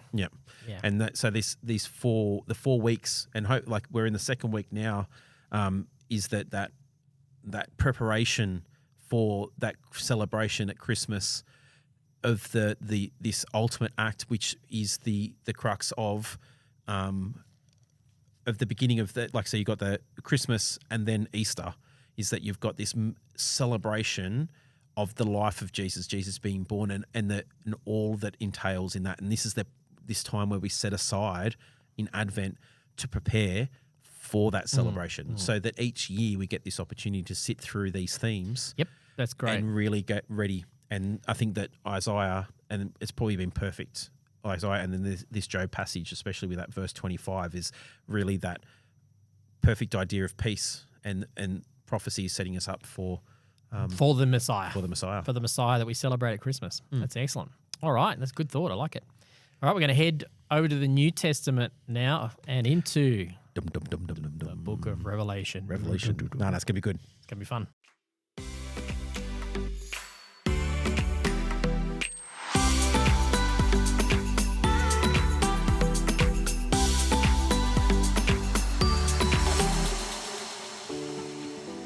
Revelation chapter 12. A lovely Christmas story. Yes. Yeah. So, yeah, a lot of the imagery here is very much the imagery that you will see from the story of Jesus' birth. And, everything that leads up to that. Yeah. In a very, very apocalyptic, weird, nuanced way. But it is actually the Christmas story, I think most scholars think.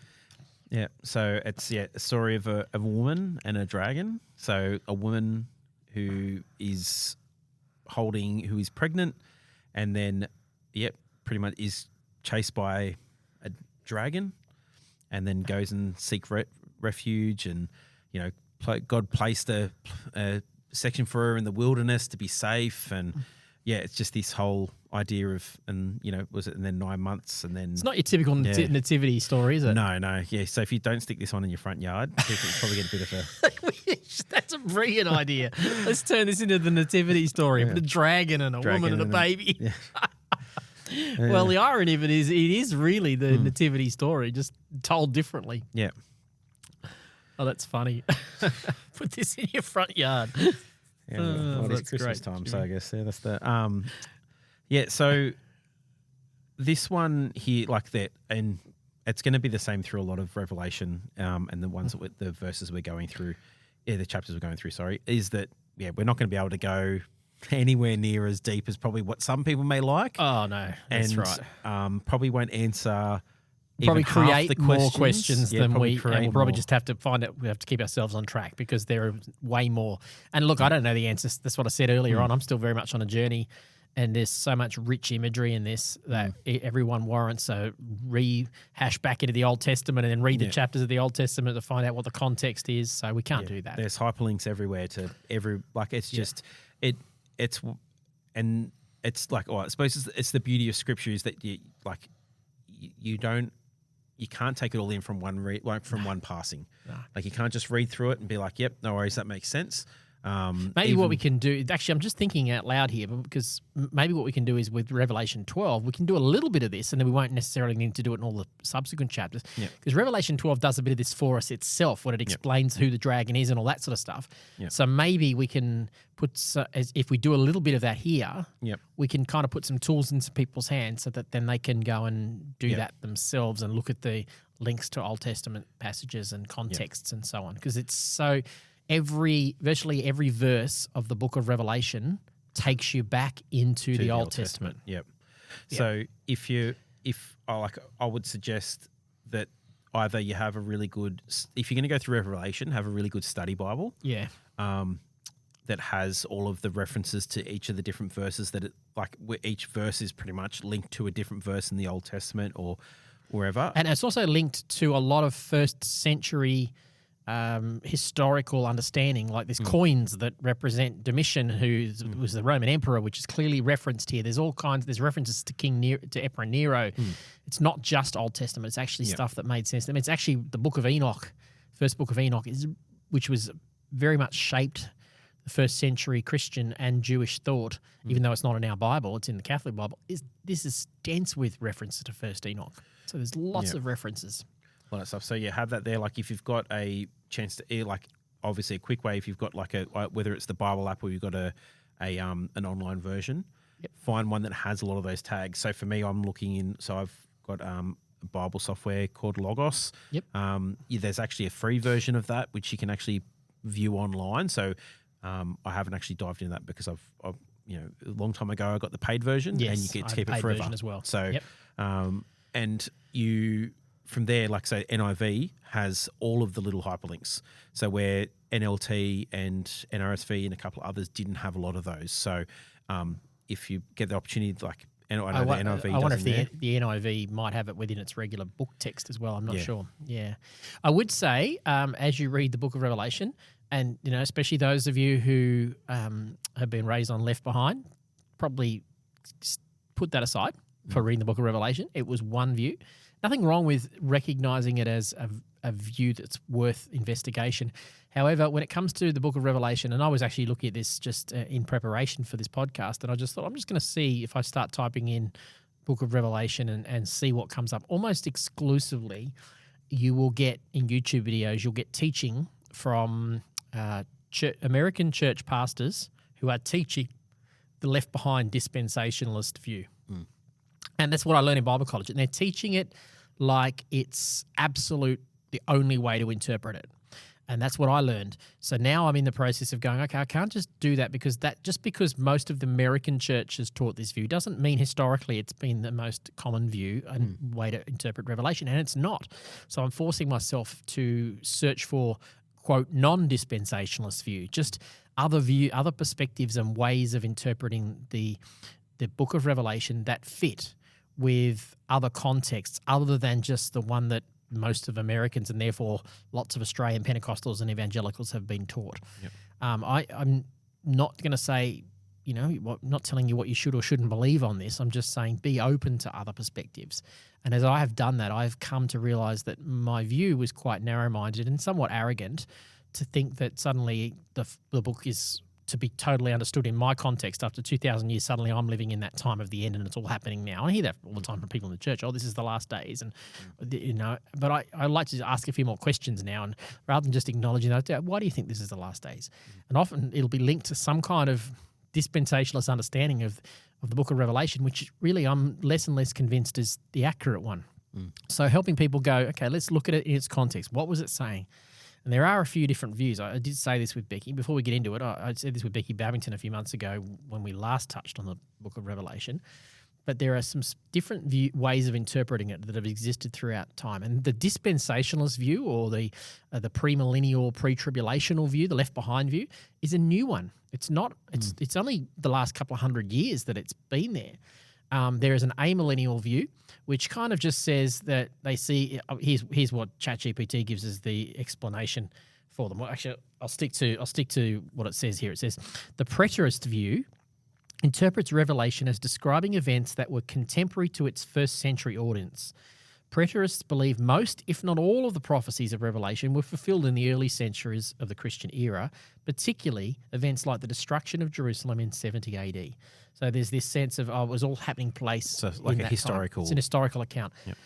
The challenge I have with that view alone is that there seems to be this consummation I was talking about. There is a sense, particularly when we get to our last chapter today, chapter 21, that's about the future. It's ultimately the consummation. There's something of we're not yet experiencing. The curtains roll back and we want to see this ultimate victory. That's the preterist view. The historicist view approach reads Revelation as a panoramic view of church history from the time of John wrote it to the end of the world. Each symbol or event in Revelation is seen as representing a specific historical period or event in the Christian era. So now they're going to go, that part of the chapter was related to the Middle Ages and this part was related to that. I still have a problem with that too, because I think that's not Jewish thinking. Jewish thinking was that beginning, middle, beginning. Jewish way of thinking things was that they were cyclic. Yep. Things happened throughout history and they repeated themselves. So to narrow any one event or one prophecy or one vision down to a specific time, I think is limiting the way. We haven't even seen that so far. Like even just through all the stuff that we've looked at, it's always been that it's something that they experience them, but then we still experience now. Correct. Like if you read the New Testament, they're talking about things that are happening to them, events that are happening in their time then now, but then they still have Like they still relate to the situations that we're going through now and everything. So to then say Revelation, but that doesn't count for That Revelation. doesn't count for Revelation. Now, that seems to miss the point. Yeah. The pattern that seems to repeat itself in Scripture a lot is this creation, decreation, exile, recreation. You know, and that's the pattern you see, that God does some creating work. Humans decreate through our own willfulness and sinfulness, which leads to some kind of exile away from God's presence. And then God does a work through His Spirit to recreate again. Yeah. And that's the pattern that I think that you will see that pattern played out time and time again in Revelation. So that's the historicist view. The futurist view, futurists believe that Revelation primarily prophesies events that are yet to occur. So this is where there is a dispensation in the future. This view is popular, here we go, among many modern evangelical and dispensationalist interpreters.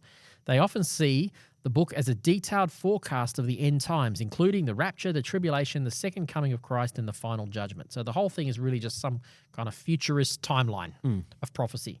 But that's not how Old Testament prophets worked. It's not really how New Testament prophets worked. The idealist or symbolic view, the idealist approach interprets Revelation as a symbolic portrayal of the ongoing battle between good and evil. It doesn't tie the symbols directly to any historical events, but sees them as timeless truths about spiritual realities. This view emphasizes the spiritual lessons and truths that can be drawn from the book. And if I'm honest, this is the one I'm probably moving more towards. I'm not fully there yet because it seems to me I'm trying to wrestle with the fact that there does seem to be certain events in the visions that seem to be more directly tied, like Revelation 12, where we're about to go to. And then the last view is an eclectic or integrated approach, which basically just pick from all of those views and make it say whatever you want. Yeah. So I think like I'm probably somewhere between the last two, but in terms of myself, like, and as we said before, like I didn't grow up. You didn't grow up with the dispensationalist teaching. For me, I feel as though I'm like in that way because I sort of see a lot of that stuff and I feel as though that like for me, it doesn't sit with my understanding of not just Revelation, but just like my understanding of the way that the Bible's written and all that, so like that. So it never, because the way that I got taught was never in relation to that being a potential viewpoint. So I don't have any reference for that. So that's where I think for me, I feel lucky in that way, like where that idealistic view is that I think that I don't think any of those are perfect, I suppose, because if you completely go for the last one where you're sort of picking and choosing which means what, you sort of get caught in the fact that, I don't know, you can easily just go, well, all of them could mean future, all of them could mean past, all of them can mean now. You know, it's just that, or all of them could mean that they could happen again. Like, it's just that. But I think that and for me, like, how I have to, like, approach Revelation the same way I would approach any scripture is that I'm reading it to then learn. I'm reading it to then see what it's talking about, like the people at the time. I'm talking about what it means about to me now and how that's potentially influenced people coming up to like before now, up to where I am now. And then what it's talking about in the future, what's to come. Like all scripture talks to all of those things. Yes, I like that. And then you've then got to come down and decide, okay, where you weight things more or less towards like, okay, this is more historical and maybe not as relevant to where modern times now is, or this is very relevant to where we're at. This is like, or this is very much talking about what is to come, but still has relation now. Even if it's historical, we still learn from it. Yes, you know, the old cliche that says those who don't learn from history are destined to repeat it. Yeah. So I think there is a sense in which even if we come to a conclusion that, okay, that was a particular king at a particular time, it still represents these kings, these wicked kings still represent the powers of the world that are allied against God. And we live in a time when there are powers that are allied against God. So we can learn from that.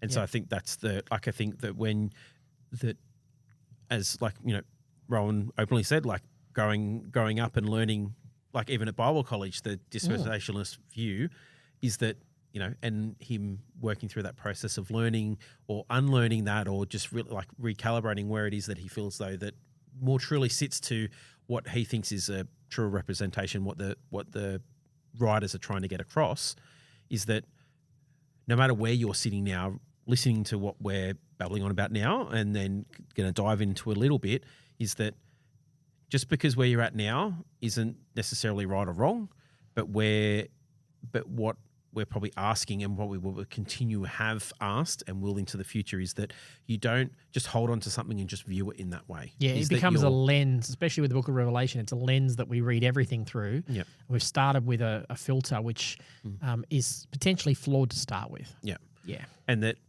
we're never probably going to get a true full understanding until Jesus returns. And we can sit down and have all those great theological debates about what potentially happened, if that's if something we're that gonna actually go you there. enjoy. But if we can come at Revelation the way we came at Isaiah, the way we came at these apocalyptic writings, is that life is always hard. Yep. It was for these early Christians in the Rome. They were suffering. The scholars think there's probably one of two times this was written. It was either written under the reign of Nero in like 68, when he was persecuting the church, or under the reign of Domitian in probably 95.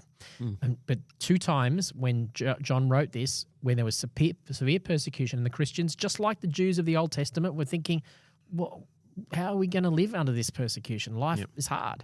And it's this unveiling back saying, let me bring you peace. Let me bring you hope that you feel like the enemy is against you right now, but when I unveil the curtain, you're going to see that no, there's a cosmic battle going on behind the scenes. There's a cosmic plan being unveiled.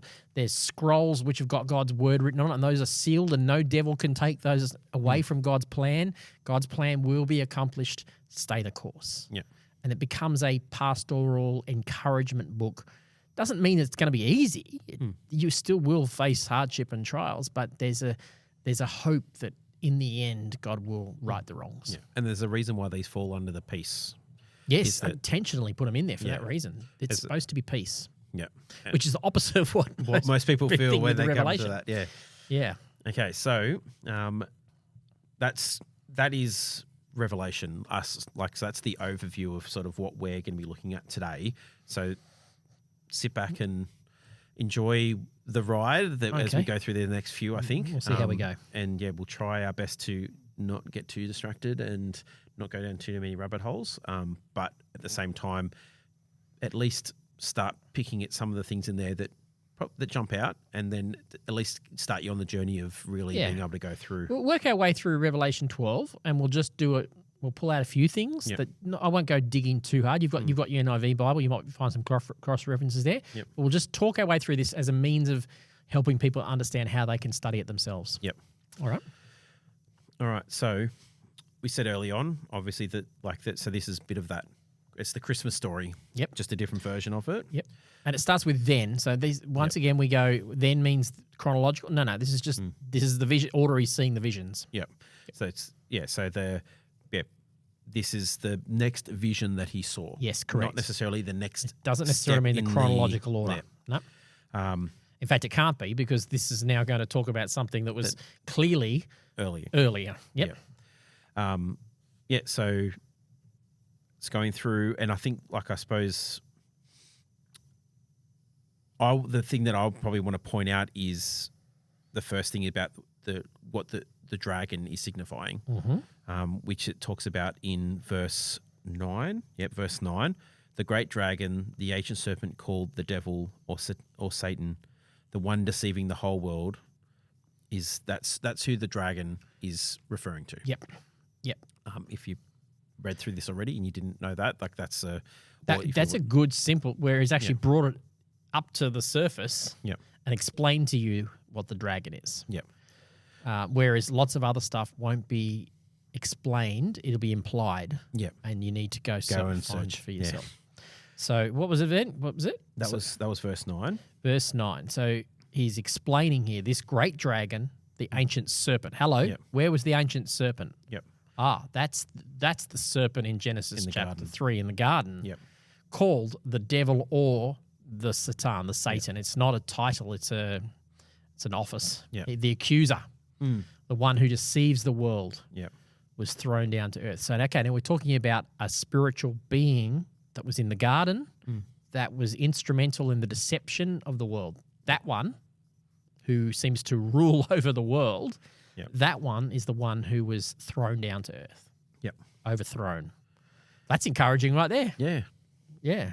That he's not on a par with the Lord. No.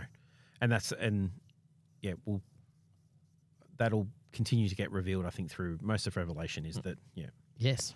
So that it's this pretty much you get that story. There is a lot of different weird imagery as we get through a lot of that with the dragon with 7 heads and 10 horns and his tail swept 1/3 of the stars out of the sky. Like so, this creature, devil, which is the devil, has great power, and I think that's the thing that it's trying to get across, I suppose, in that initial point is that this dragon, the devil, has this great power, and we are not to forget that. I think that it's, and maybe that's another reason why sometimes this can be scary, is that we're always taught that Jesus is the ultimate power, if rely on him and nothing will. It's that this whole idea is that there is this other being there that has great power over the earth. And it's referenced here, and that can be a scary thought for some people, is that, okay, well, that tension is that there's this being that has this great power over the earth, but then why, but then there's God who has even more power. Mm-hmm. Why they're living in tension with each other? Like, why is this power, this, the devil, like, why is sin, like, why all these things hold so much power over us? But then God, who is stronger, who is greater, why is he allowing that? It seems why is he not as involved as the serpent is, as the dragon is? So there's this tension, which is that same tension of God. Why aren't the righteous? Why are the righteous suffering? Yeah, if you're so powerful, why is it that the wicked continue to prosper? Yeah, that's the question, isn't it? It's the age-old question. Yeah, so that's I suppose, like, that initial part is that talking about that, and then Can we just dig into it a little bit more? Because so we're talking about the dragon. Yeah, and then there's the woman. Yep. So then he stood in front of the woman, and she was about to give birth. So very heavily pregnant woman, ready to devour her baby son, as it was born. Okay, so who's the woman? The woman. Okay, so have you got your NIV open there? Yeah, yep. I've already hyperlinked to Daniel, so I'll just go back to Revelation. See if you can go back to Revelation. And I'm just going to do a simple little. Yep. This is in the back of my mind, so I'm doing it in real time. I'm not looking it up here. Yeah. Verse 1. Yep. Then I witnessed in heaven an event of great significance. So this is whatever he's about to see is important. Yep. Okay. What is it? I saw a woman clothed with the sun, with the moon beneath her feet, and a crown of 12 stars on her head. Okay, so we've got 12 stars. We've got the sun and the moon. Is there a reference there to Genesis? 37. Go there for me. Yep. I'm just guessing that there's a reference there to Genesis. And that one isn't that before we get Joseph's there, vision. Joseph's vision with his brothers and all that. Sort of That's exactly what I'm thinking it is. Pretty much where it's taken us. Yep. So it's the leading up to where then his brothers pretty much just turf him out. Yeah, get the dirts with him and then chuck him out. Okay, so he has a vision. Yep. He has what is that vision he has? Look, I have had another dream. The sun, the moon, and 11 stars, so it says 11 stars, were bowing down to me. But when he told it to his father and to his brothers, his father rebuked him. What kind of dream is that you have? Yeah, so that's the dream there. Okay, so Joseph has a dream that his 11 sons bow down to him, the sun, the moon, the father, the mother and father, and then the all stars. Yeah. Okay, so in the Bible, in Genesis, the stars are significant of authorities. In fact, the ancient Jews saw the stars as the spiritual powers that ruled in the heavens, because that's how they understood the heavens up there. They looked up and saw these bright things. They didn't know they were balls of gas burning. They thought they were spiritual beings. Yep. And they saw them in the heavens and went, oh, God's up there, and all these others are spiritual beings.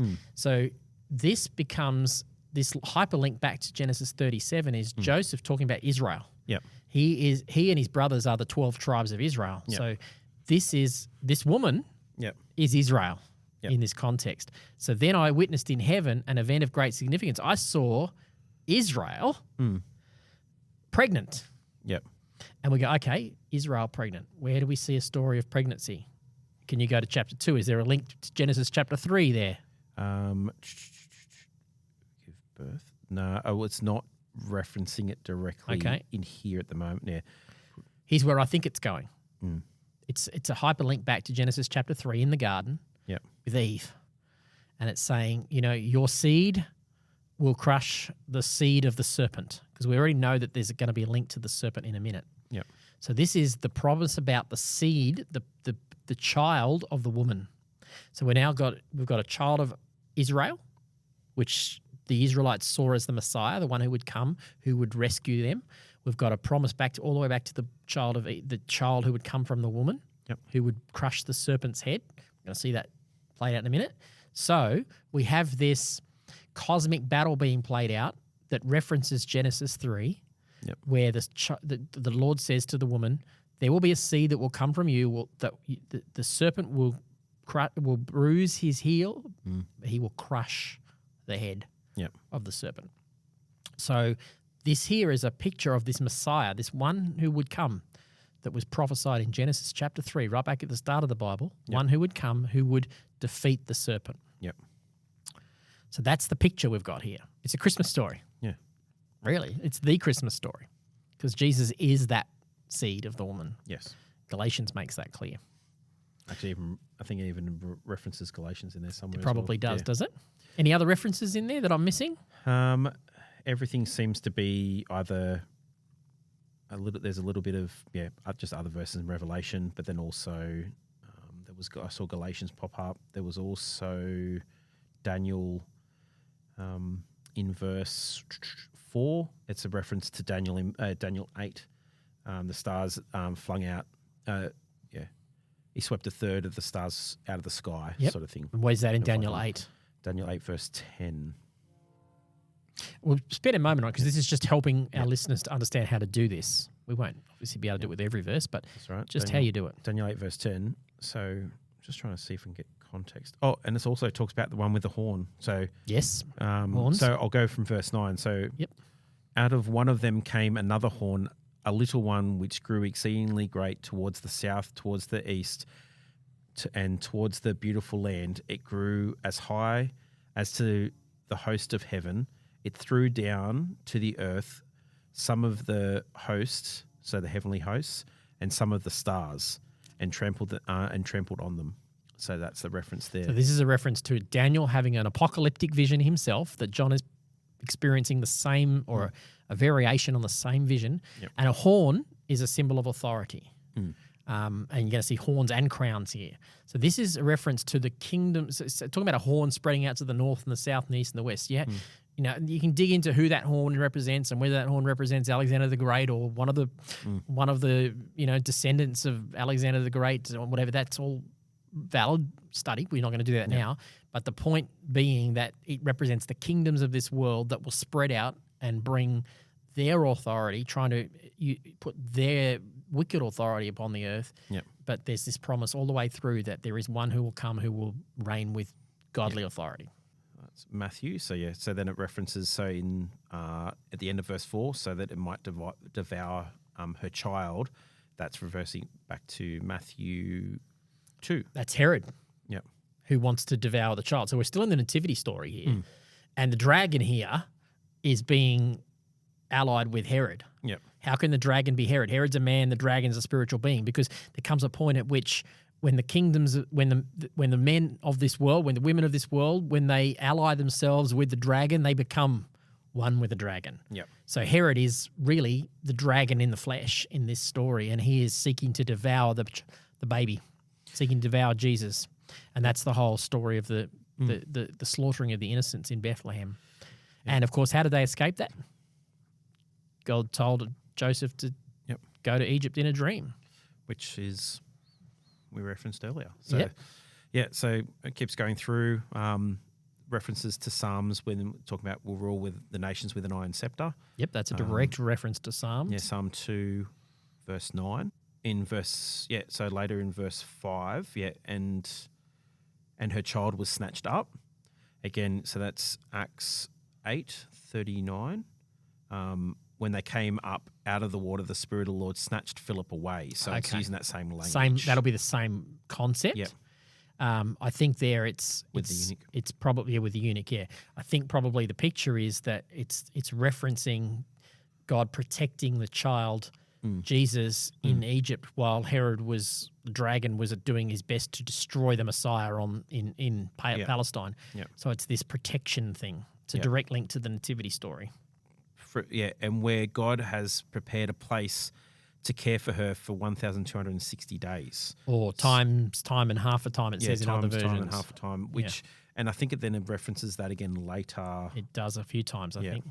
And does it reference that from Daniel 7? Daniel 7. So I'll find exactly where it was. So it's in verse 13 where it actually says in time, and half a time. So while you're referencing that, this is one of those ones where it was central to dispensationalist theology. And I'll be honest, my brain wants to go, well, it mentions a specific number of days there. Surely that's a direct chronological time. And the dispensationalist view is that time and half a time is 3.5 years. 1 year, 2 times is another 2 years, and then another 6 months, half a year.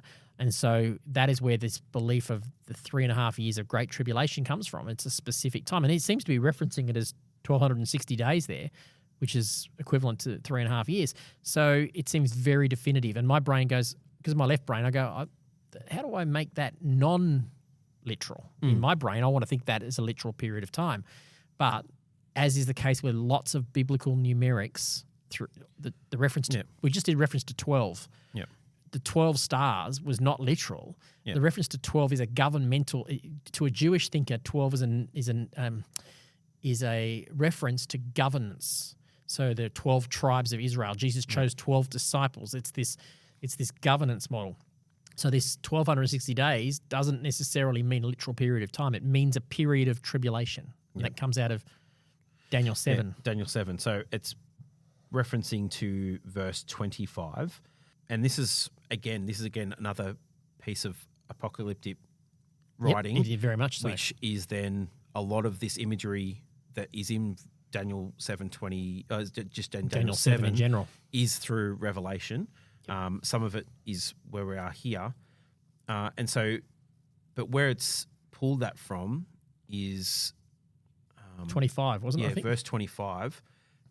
Where's the heading that we had before, even though I don't like headings, was actually a good heading to use for that one. So let me just find that one. Oh, so it was just an interpretation of the dream he just had, which was and like he was pretty much, this vision just sort of wigged him out. Like it was full of beasts and all this sort of stuff. Yeah. And, and again, I think even referenced the horns again in that one as well. Does, yep.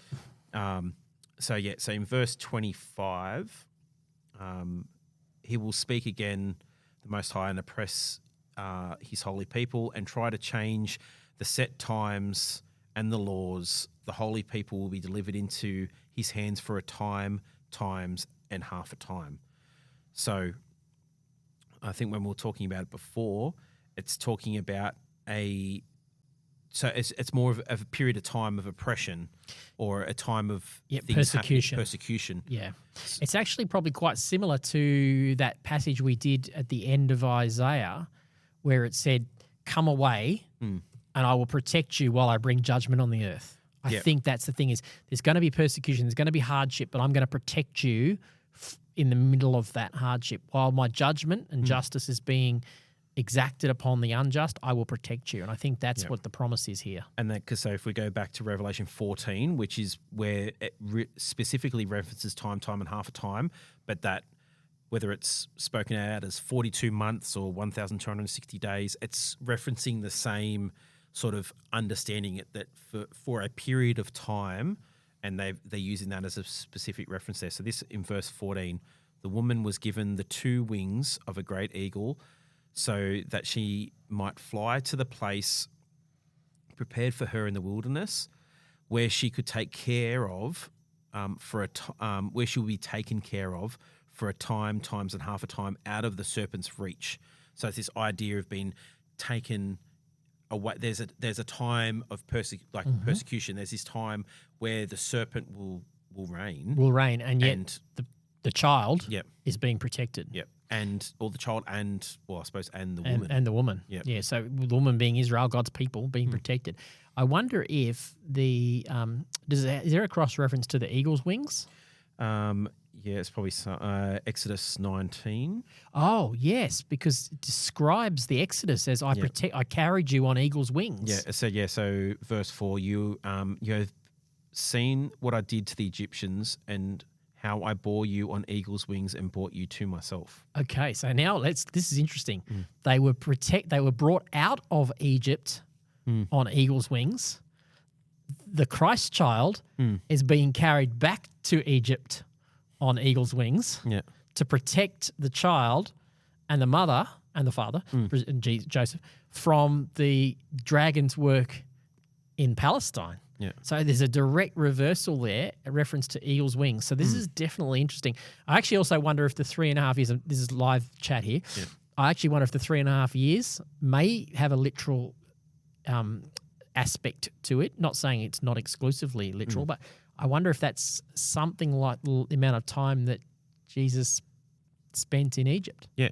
Oh, and as a young child. I'm sure the fact that it's spoken about and the language that's where it's used as like as periods of time, as well as the more like, I suppose, the time and half time, with more of a literal understanding of a period of time.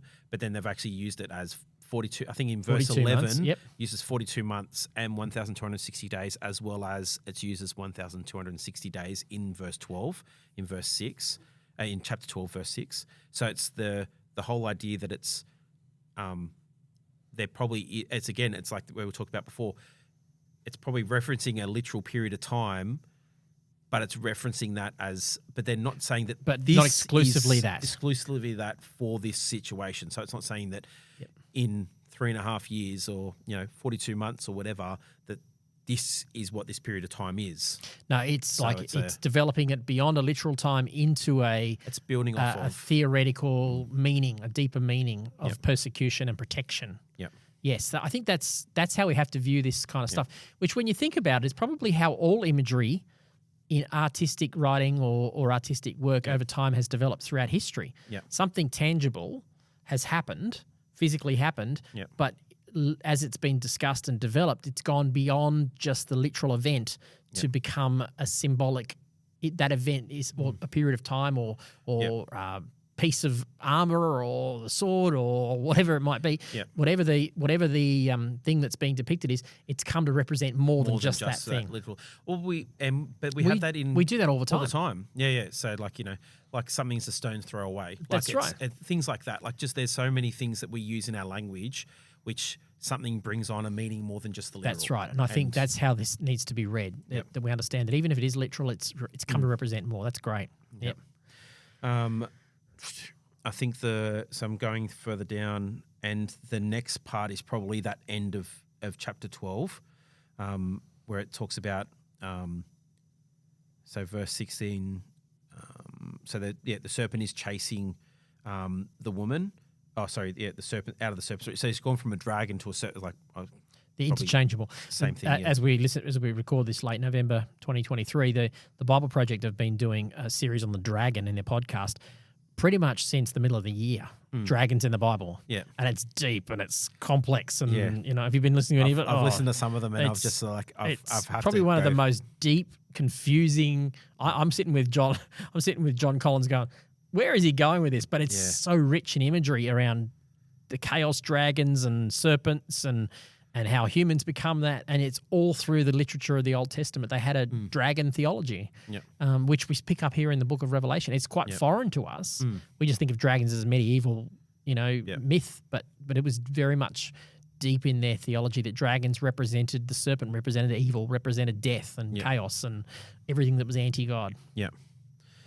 I suppose, and that's probably where a lot of that mythology probably was based out of, because they would have got it probably because it was in medieval times. There was a lot of that, like Christian or pagan base, which would have had a lot of mythology around dragons and serpents and stuff. One of the saint knights that St. Stephen, the knight that I think it's him, that was a knight that conquered the dragon, slayed the dragon, and all sort of stuff. This is all rich in theology that's come out of Bible theology. Yep. Yeah. So then it comes through to the end where it talks about then the dragon was enraged at the woman and went off to wage, because it couldn't get to the woman, because it pretty much, no matter what happened, that it says, but the earth helped the woman by opening its mouth and swallowing the river that the dragon had spewed from its mouth, and then I bet we won't do it, but I bet there's imagery all through there too. That, yeah. Yep. And then the dragon was enraged at the woman and went off to wage war against the rest of her offspring.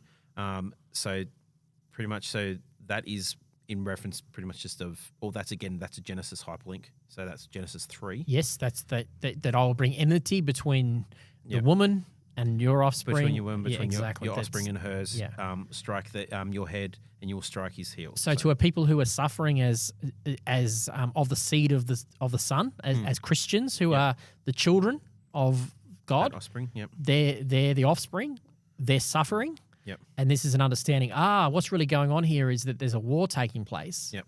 The dragon is trying its best to attack you. Yep.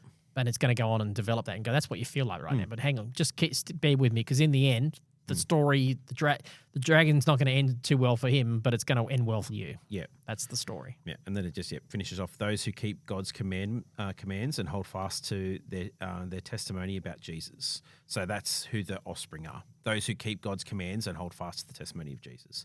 So, yeah. I want to pull out one more verse and then we move on, and that's verse 11. Well, actually, we'll read from verse 10. After the dragon has swept out, his tail has swept out the angels. It says, "Then I heard a loud voice shouting across the heavens, 'It has come at last, salvation and power and the kingdom of our God and the authority of his Christ.'" So you could be thinking, well, that can't be chronological because we're still experiencing some of the effects of the serpent on the earth. But it says, "For the accuser of our brothers and sisters has been thrown down to the earth." So he's still working on the earth, but he's been kicked out of heaven. The victory is complete in heaven. You might feel like he's still working on the earth, but he's not got authority up there in heaven anymore. He's been thrown down to earth, the one who accuses them before God day and night. And they defeated him. Who? We, us, the Christians, the people of God. They defeated him by the blood of the Lamb and by the testimony. They did not love their lives so much as they were afraid to die, or as the old saying, they loved not their lives unto death, it says in the older versions. Yep. So this is a picture for a suffering people that says the serpent has been thrown down. Yes, the serpent is persecuting you. Yes, the serpent can't reach the Son, but he's coming after the offspring of the Son. But if you will stay the course and continue to share your testimony, continue to overcome, because Christ has already overcome through his death, and you're overcoming by what Christ has done and by what you're declaring as your testimony, the way you live your life, even if it costs you your life, even if you lay down your life unto death, you will overcome. So it's an encouragement that life's going to be hard, but the laying down of your life is actually victory. Yep. You're not just victorious because you've got a comfortable life and all's going well. You can be victorious even in the face of persecution and hardship. So you can see how that's an encouragement to, not doesn't mean they weren't going to, these people went through tremendous many died for their faith, many were martyred, but there was this hope that in the end you win. Yep. Yeah. So that's Revelation 12, hey? Yep. Now we're going to do 14. Let's go to 14, the Lamb and the 144,000.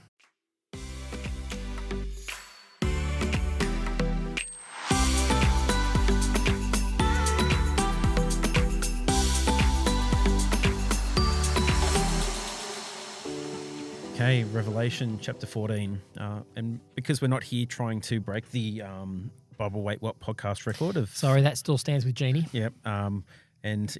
Look, as much as I like talking and going through Bible stuff, having these discussions, it's fun, but we know that, it's probably not most great. Most of you have got better things to do.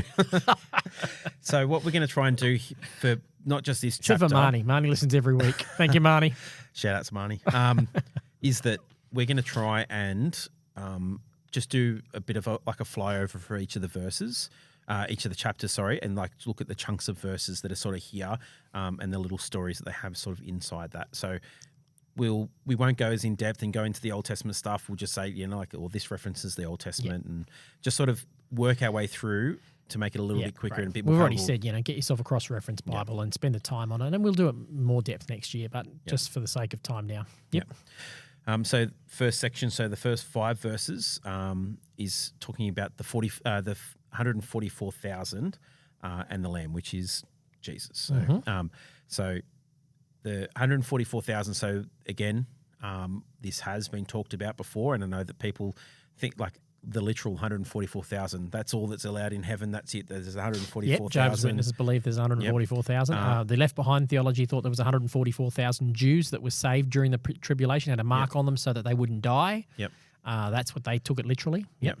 So again, like this is one of those ones where it's a talking about that there is a group of people that we set apart. Like, so we are part of the, if you are, again, like I talked about in verse 12, like you're part of the group of people that are the sons of, you follow Christ and his commands, and that's, you are part of that 144,000 type thing. So what is the 144,000? 144,000 is, what is 12 times 12? Yeah. 144. Again, those so numbers. There's definitely a link to governance here. Yeah. There's that they will rule with him upon the earth. It says they have been redeemed from the earth. There's ruling taking place here. So this is a picture of not just a literal number of people, but all of God's people who have our name written, God's name figuratively written on our head. Yeah, and that's a reference to the Old Testament too. Because I think it's also in Daniel where it actually says, like, where it's the 144,000 and it's the 12 tribes, and then there's 12,000 from each of those 12 Daniel tribes. 7. Yeah, yeah. So again, it's like that. Like, well, we referenced Daniel 7 last time, so a lot of this stuff harkens back to that. So it's a bit of that. It's again that numerology type thing, that the significance of the numbers are there for a reason. The reason they chose this wasn't just this arbitrary number, or this is the exact number. There's a reason why this number was chosen. Intention behind it. It came to mean something. Yeah, exactly. Yep. So that's 144,000. That's the ruling. It's this governance term. These are people who have stood the test of time. So it's an encouragement that your name is. So the reference to having, what's it say? That they had. No, the mark on their forehead. That's in verse a protection 1 thing, verse 1. So that's a protection thing. So there's a link back to Ezekiel there, where Ezekiel had a vision of an angel going through Jerusalem before the Babylonians came, and to bring judgment, and vision marking all those that were righteous, so they would be protected in the middle of judgment. Yep. That's the picture. You guys, early church, 7 churches in Rome, 7 churches in Asia. This is written to. You're suffering persecution. Yep. You have the Lord's name marked on your head. You will be protected. Yep. Won't worry about mentioning the like. So then it's talking about there's a song that you will know. It's more about like there's a redemption song. Yeah, there is a thing that we know, like that we will inherently know as part of the 144,000. Yep. Part of those that were set apart. Yep. And it's his song redemption, which is going to bring up songs of Moses and songs of Miriam in the Old Testament delivered. That's the kind of there's some kind of redemption song that those that are saved can sing. Yeah, and then it says like, and it's because they remained pure virgins. They remained pure. That's the not doesn't mean there. Sexual virgin. It means pure in heart. Yep. Yeah. And then offered as first fruits to the Lamb of God. So the idea of first fruits is again something that's talked about in both, in James talks about it. The first idea of first fruits, but it's Jeremiah, it's Old Testament. It's something through the Bible, Old Testament, Jesus New Testament. is the first fruits of the living from among the dead. Yep. That's a whole theme you could pick up. First fruits you could study as a theme. Yep. So that's that first section of 1 to 5. 1 to 5, and then we go through, and it's verses 6 through to 13, and this idea of 3 angels coming, and pretty much they're coming through, and they're just proclaiming to the earth what is happening. So pretty much saying fear God. Like, so the first angels, fear God, give him glory, because the hour of his judgment has come. Worship him. And then the second angel comes, fallen is Babylon the Great, which is again a reference back to Isaiah, where we were earlier.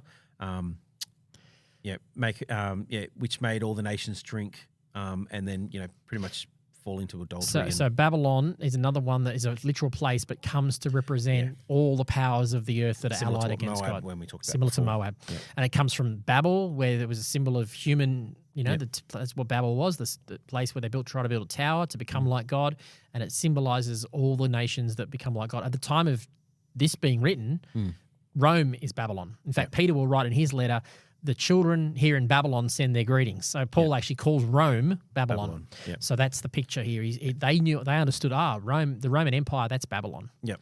And we have our own Babylons in our time as well. Yeah. And then the third angel came through, and just said, look, if anyone is worshipping the beast and its image receives the mark on their forehead, so it's like instead of choosing to then get the mark of the 144, God's mark, Yep. then you are and receive the mark of the beast. And you too you will drink God's wine of fury. Pretty much, you will face the wrath of God by choosing to go down that path, the same ways that those they will also face the things that are leading you down that path will face the wrath of God. And I'll just say quickly, I don't think it's in this passage because the mark of the beast is referenced in an earlier chapter, the 666, the thing that causes everybody confusion. Most simply, most scholars believe that that's more Bible numerics where letters meet numbers, and it's referring specifically to Emperor Nero who was persecuting them. 666 actually spells, the word Nero spells 666. Adds up to 666. Yep. So that's so that's that one, that part there. And then so this calls for patience and endurance of people of God who keep his commands and remain faithful to Jesus. So stay the course, folks. Stay the course. It's hard, but stay the course. You win in the end. Yep. And then the third chunk of that is verses 14 to the end, through verse 20.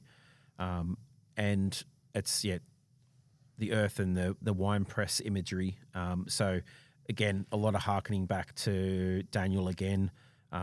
So wine presses were always seen as a sign of judgment. The analogy was used quite often in the Old Testament, and in John the Baptist used it that way too. Jesus used it that way because, you're squashing grapes with your feet. So it's this sense of under your feet judgment. So when you see it, that's what you're referring to. Yeah. And there's talking like of reaping and sowing again, like this harvest imagery.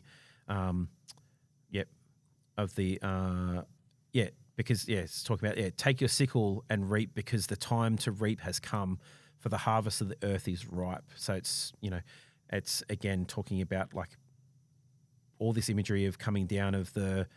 So I was talking about the seat on the cloud, the son of man. Again, back to that Daniel 7, which is again like a lot of that Daniel 7 imagery. Angel came out, and it's like this idea of the harvest is ready. Like the coming down, and there's that trampling and pressing down. There's going to be the trials and tribulations. There's going to be the oppression that is coming against you. But that's because it's the time. The time of judgment. So Joel, we weren't going to spend too much time in the Old Testament, but Joel says, "Let the nations be called to arms. Let them march to the valley of Jehoshaphat. There I, the Lord, will sit to pronounce judgment on them all. Swing the sickle, for the harvest is ripe. Come tread the grapes, for the winepress is full. The storage vats are overflowing with the wickedness of these peoples." So it's definitely a picture of God vindicating the righteous and finally bringing judgment. So that's the picture that you've got there in Revelation chapter 14. Yep. All right. Let's push forward into it. Was there anything else in there? No. Oh, look, there's plenty more, but we're not going to do it. Anything else that you really wanted to touch on? Nothing else there. We could go into all kinds of different references there, but giving people enough food for thought. Yep. So we'll go straight into chapter 15. Chapter 15.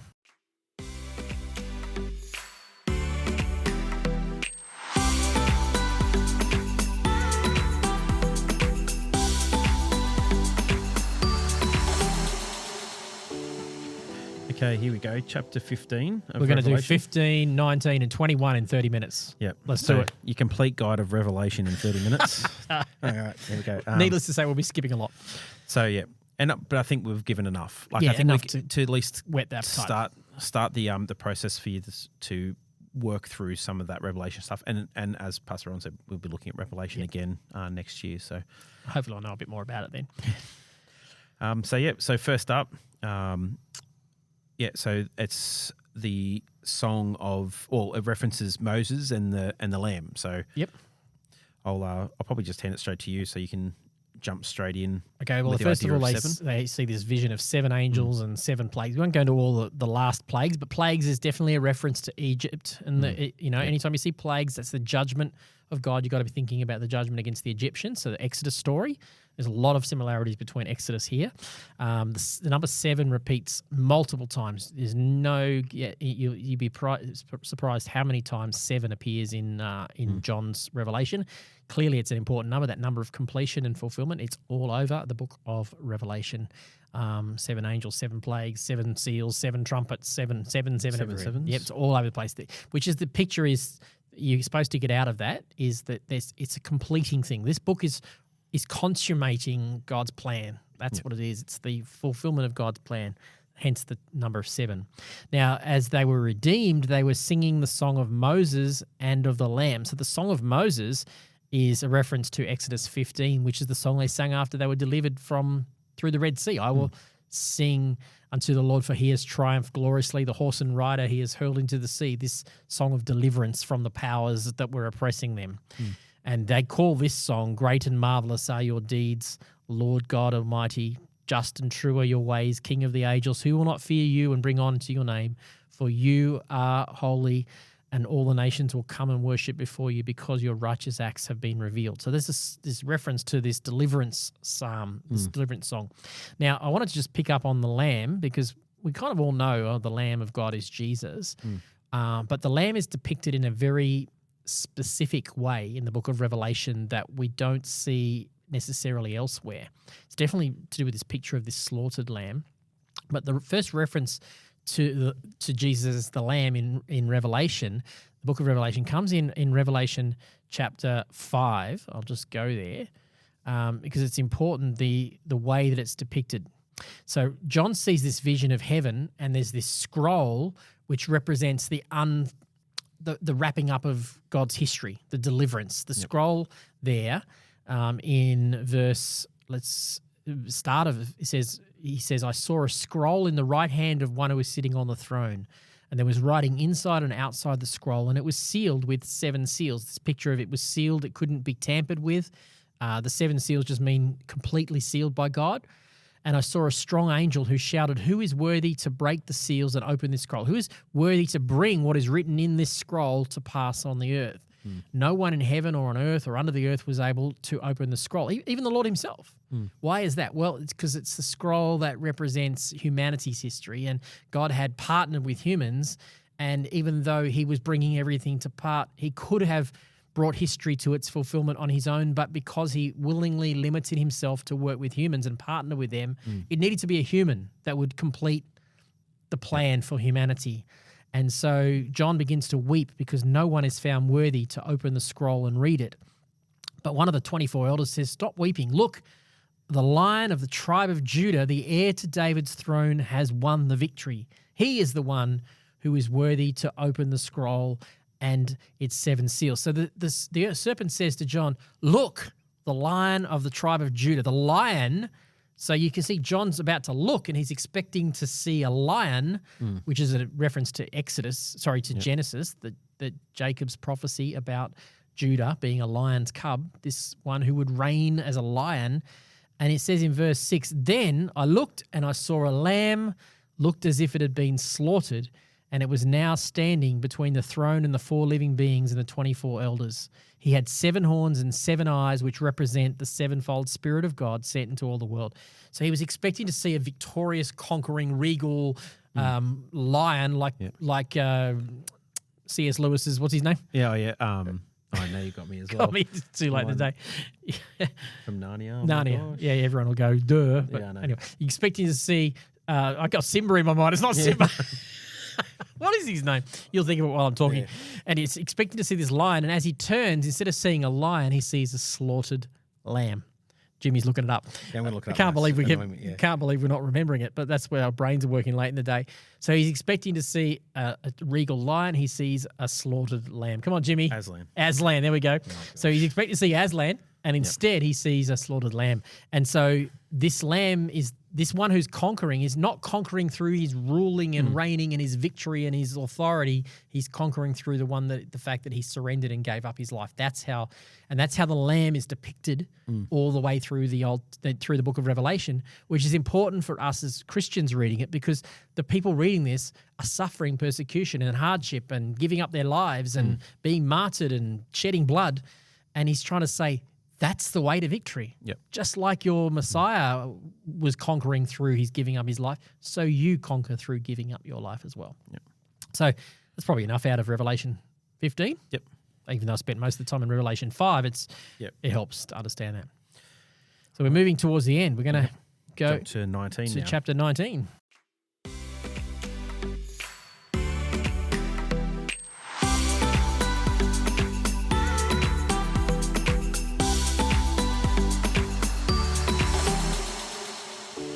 Okay, Revelation chapter 19.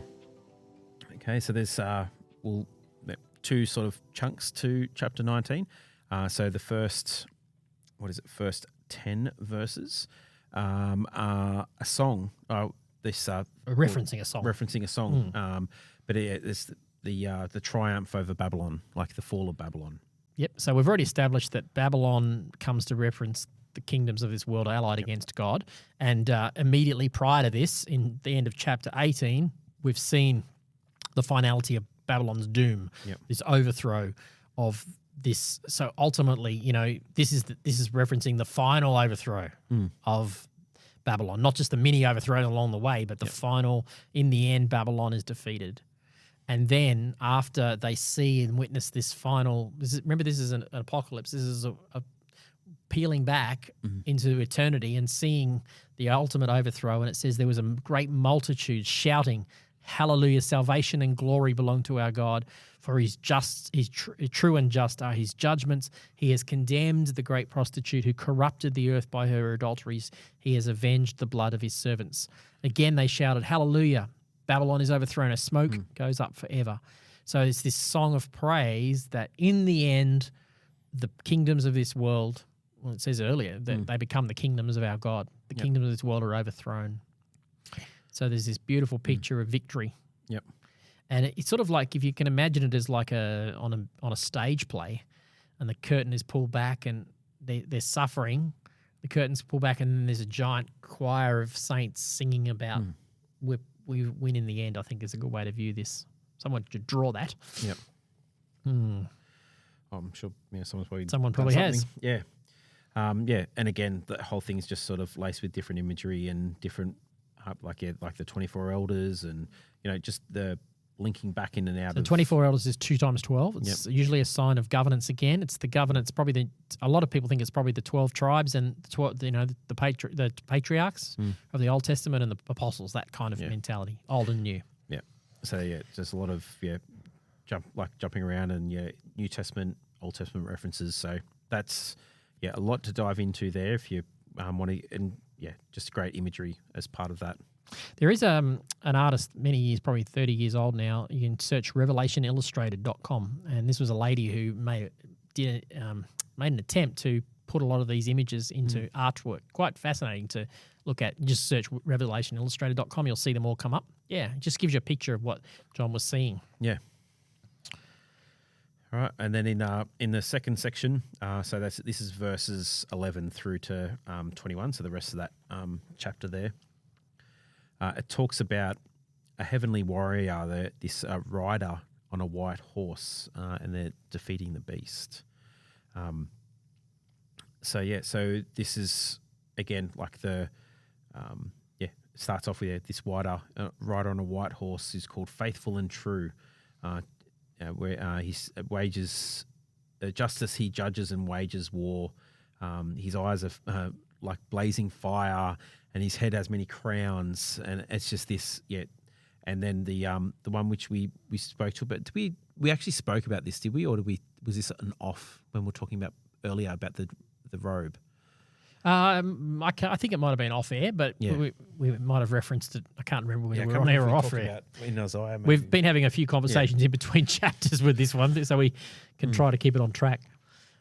So the robe dipped in blood. Yeah, so where it's a reference back to Isaiah 63, where the robe becomes dipped in blood as it tramples out the justice. grapes, tramples out the justice. But where this is that he is dressed in a robe dipped in blood. So like the idea of the justice isn't from, like, the blood isn't there from the trampling down, that the blood is already there from Christ's death. Yes. So it's a rework of the original that's trying to show that victory doesn't come through some kind of military victory. The apostles even thought that. Even at the end of Jesus' life, they still didn't get it. They said, "Are you going to restore the kingdom? Is this the time for military victory?" And Jesus says, "You guys, you don't get it yet.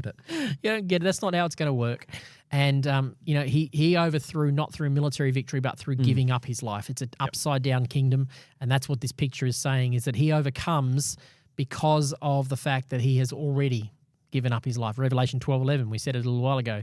Overcome by the blood of the Lamb, not through the blood of the victim, not through the blood of the oppressors being killed, but through the blood of the oppressed being killed, through giving up our lives. So that's the robe dipped in blood here. Yeah. So this is a picture now. We've gone from a lamb to this military. It harkens back to John's original vision of Jesus with 7 horns and so 7 crowns and stars around his head and 7 lamps, 7 stars in his hand, and all this picture. I think it's Revelation chapter. Might be Revelation chapter 1. I think 1 or 2. Yeah, or it could be chapter 3. It could be right back at the beginning somewhere, where he has this vision of Jesus as an authoritative, victorious figure. A lot of it's chapter 1. Chapter 1, when he first sees him. And then even through into chapter 6 as well. Right, yeah. So there's this picture of now this victorious one who's reigning and ruling and conquering, but conquering through a different kind of conquering. Yep. And and then he has the name written, King of Kings, Lord of Lords. That's the, which is a political statement. Yeah. Because that was a term that was given to Pharaoh. Sorry, to Pharaoh too, probably to Pharaoh too, but given to Caesar. Yeah. Caesar was King of Kings. Nebuchadnezzar called himself the King of Kings in the book of Daniel. So he is actually saying, no. There's no earthly king. I am the King of all kings. Yes, that's right. Yeah. And then, it got finished, and then I saw the beast and the kings of the earth and their armies gathered together to wage war against the rider of the horse and his army. But the beast was captured, and with it the false prophet who had performed the signs on its behalf. Just that pretty much it's the overthrow of the forces of evil. Yeah, we won't go into the beast and who the beast is and all that, because there's lots of different views about that. You can search that up yourself. Nikolai Carpathia, which is the name of the beast left behind. But I don't think that's how I read it anymore. It's these powers that are allied with the dragon against the Lord that are overthrown. And in the end, we win. Stay the course. Yep. All right, well, we're nearly there. We're going to go on to 21. 21. Which is kind of like the beginning of the deliverance, the end. This is the consummation, 21 and 22. This is the whole Bible being summed up and fulfilled here in this chapter. So this is an exciting way to wrap up our podcast today.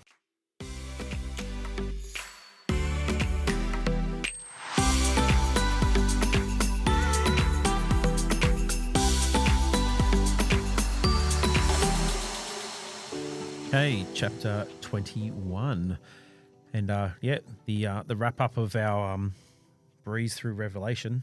So we're just going to, this is as Rohan said, this culmination of all of this, where all this was heading to, of the whole Bible pretty much is this understanding of, the ending, when Jesus returns, what it's going to look like. This is the final imagery, bring it all together. This is the culmination. The fulfillment of Genesis chapter 1, really? Yeah.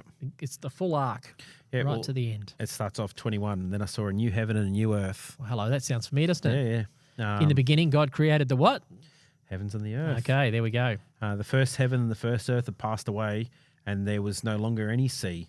I saw a holy city, the new Jerusalem, coming down from heaven, out of heaven from God, prepared as a bride, beautifully dressed as for her husband. And I heard a loud voice saying, "Look, God's dwelling place is now among the people, and he will dwell with them," just like in what Eden was meant to be. Yes. And they will be his people, and God himself will be with them and be their God. He will wipe every tear from their eyes. There will be no more death, or mourning, or crying, or pain, for the old order of things has passed away. It's just this beautiful imagery of what's in store. What's in store. It's like, imagine, back to our apocalypse unveiling, the curtain being torn back. This is like the final act. Yep. This is what's going to happen in the end. Now, don't worry about when this is going to happen. I don't think that's the point. They're not trying to predict a time. Yep. They're just saying this is the ultimate consummation, the new heavens, the new earth, wiping away every tear, no more death, no more crying, no more pain.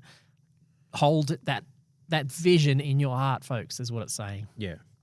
And then it goes, and it talks more imagery just around the same thing that,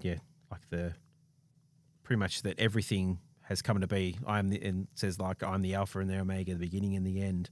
And so then it goes through into then the idea of the New Jerusalem, and the bride of the Lamb, which is the title for that second section. So from verse 9, I'm pretty sure there was nothing in that little bit above that we needed to jump in on. It says in verse 7, those who are victorious will inherit all this, and I will be their God, and they will be my children. So this is it's like God's giving them a picture to encourage them to stay. And there's actually some of the references way back in the beginning of Revelation to some of the churches. They that are victorious and hold on to the end because there's this persecution you're facing. So this is just like, keep this vision in your mind. If you stay, even if it costs you your life, if you stay, you will inherit this beautiful vision. It's like a goal to achieve. A goal. It's like him saying, hang in there because this is what's in store. Yeah. And then so, again, idea of 7 pops up, 7 angels with the 7 bowls full of the 7 last plagues came to me. Come, I will show you the bride, the wife of the Lamb. And he carried me away in the spirit to the mountain, the great high, and showed me the holy city, Jerusalem, now down out of heaven from God. It shone with the glory of God, and its brilliance was like a precious jewel, like jasper, clear as crystal. And then it goes on to describe, these great high walls where there's 12 gates and there's 12 angels. And so there's governance there. Then the 12 tribes of Israel are written there. And again, that idea of the 3 gates to the east, 3 to the north, 3 to the south, 3 to the west, this... making this big square, like this big evenness and and that was a picture of in the way they were camped in the Exodus, 3 tribes on the north, 3 on the south, 3 on the west, and 3 on the east. And then the idea of and then it goes through all of the he measured out the perfect length, and it was exactly. Once again, it's like the reference here to 144 cubits and all. It's all numerics, so you can research all of that. It doesn't mean it's literal. No. This is not a literal city. This is a apocalyptic vision, rich and dense with imagery that means something. It's not a physical walled city falling out of the sky. That's what that's what he sees, but that's not what it is. No, it's to produce an image, and it's all these images and all these things that we're reading all harken back to all this imagery that they've heard before. Yes, that's right. So it's to induce the imagery in their mind is to then hearken them back to the promises and the things that they've heard before, all throughout the Old Testament. Correct. Like the wall we made of jasper, the city is pure gold, more pure than glass, and this it would be the first foundation is jasper, the second sapphire, third. Like it just goes through, and that's all that, again, hearkening back to just all this imagery. I would imagine, without looking at it, that all those references to jasper and carnelian and sapphire and all that, they probably all linked to the tabernacle in the desert and Exodus and the priestly garments that have all these stones and things on them. I think you'd find there's some links there. Yeah, so there's some links priestly there. language. And then, so some of it even references that the precise identification of some of these they're not exactly certain on. Yep, right. But there is a lot of that referencing back to a lot of those things where there's it's all the idea. Again, like the imagery of the 12. There's these 12 precious stones. It's like that whole thing again. And the 12 gates. There were 12 pearls on each gate. Each gate made of a single pearl. Like, geez, how big's the? I know. I often think about how big must the pearl. So it's got to be something different to that. That's a very big oyster. Yeah. Yeah, exactly. So, and that, you get that idea, the streets of the city was of gold, as pure as transparent glass. Yeah. So it's crazy. How can you have something that's gold that's pure as glass? As glass, it's gold isn't transparent by definition. And it's all this imagery to. It's again, it's got all those hyperlinks and these numbers and all these meaning to then harken you back to think back to all these promises, to all of these things that have been said before, are all coming to fulfillment in this time. This is final recreation. In fact, in chapter 22, we're not going to do it. I'm just looking at the heading in the NLT. It actually, in the NIV where I'm at now, it actually says Eden restored. Yep. So this is the picture here. This is the Eden, the fulfillment of what Eden was supposed to be. Finally, the arc of the entire Bible is coming to its close. Yep. It started with a garden, a small garden that looked like heaven. Now we have a garden city. Yep. A city where it's a large city, it's a vibrant city. God was dwelling in the Garden of Eden. Now God is dwelling in this place. Yep. It says there's no temple in this place because the Lord God Almighty and the Lamb are its temple. It doesn't need a physical temple like they had in the wilderness. They needed it in the wilderness. They needed a tabernacle and a temple. But now the fulfillment of Eden. Heaven and earth have been reunited here fully, beautifully. Yep. And it's not just a garden, it's now a garden city. Yep. Bigger than that. It has walls, which are what a city is by definition. An ancient city, we don't have walls around our city now, but we have other kinds of walls protect you. Come into the country, you've got to go through a wall of protection, the border control. But in those days, border control was their walls. But this city is the walls are open, the gates are open, so they're symbolic at best now because there's no need for walls and protection because God is there and the righteous are there. So it's a beautiful picture of Eden restored. Yeah. And then, and on no day will its gates ever be shut, for there will be no night there. The glory and honor of the nations will be brought into it. Nothing impure will ever enter it, nor will anyone nor anyone who does what is shameful or deceitful, but only those whose names are written in the Lamb's book of life. Beautiful. Let me finish with the beginning of chapter 22 because it's all the same story. Yep. Then, in the middle of this, the angel showed me a river with the water of life as clear as crystal flowing from the throne of God and from the Lamb down the middle of the great street of the city. On each side of the river stood, what was it? The tree of life. Yep. Back to Eden Back to again. Eden. Bearing 12 crops of fruit, yielding its fruit every month, and the leaves of the tree are for the healing of the nations. No longer is there any curse. The throne of God and the Lamb will be in the city. His servants will serve him. They will see his face, and his name will be on their foreheads, hearkening back to earlier passages. Yep. There will be no more night. There will be no need of lamp or light in the city, or the light of the sun, for the Lord God will give them life, and they will reign forever and ever. What a picture of Eden fully restored, the arc of the Bible from beginning to end, finishing. Yeah. So I think probably the most important thing to take away, encourage you to go and do your own study in Revelation and into Isaiah and across the whole Bible. The Bible is there to continually be going back to. It's not a static thing because where you are when you read it and where you will and then when you come back to it, whether it's months, years, decades later, you will be different by then continually to work and to live and to draw yourself closer to God, and God will continue to reveal more and more. Is that the whole idea of Revelation is that it is not this prescriptive thing that is going to happen. It is a story about to give you this beautiful imagery, whether it's some of it a bit crazy and out there, some of it maybe even is scary, of the completion of what is going to happen when Jesus returns, and this beautiful completion. Yep. So it's nothing to be there's no need to come at this with fear or with trepidation. All the fearful trepidation language should be realised. That's levelled in a way that is supposed to be indicative of God's justice and God's judgment against wrong. Yep. In one sense, a person going to jail for the rest of their life should be fearful. Yep. That's what it's talking about. You have to see it as God bringing about justice. But when that happens, most people go, well, that's right, that's good, that's what needed to happen. Yep. So that's the picture. Yep. That God will right the wrongs and he will wipe away every tear, as it said there. That's the hope that we have. That's why we keep going. Yeah.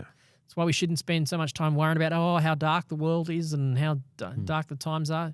There's encouragement within these apocalyptic writings that God is the bringer of peace, even in the midst of darkness, even in the midst of what would seem to be the opposite of peace, anti-peace. Yeah. And like in Job, in the middle of his everything, I know that my Redeemer lives. Yeah. And I shall see him upon the earth. That's a great way to finish. Hopefulness in the midst of it all. All right. Thanks, everyone. I'll talk to you next time.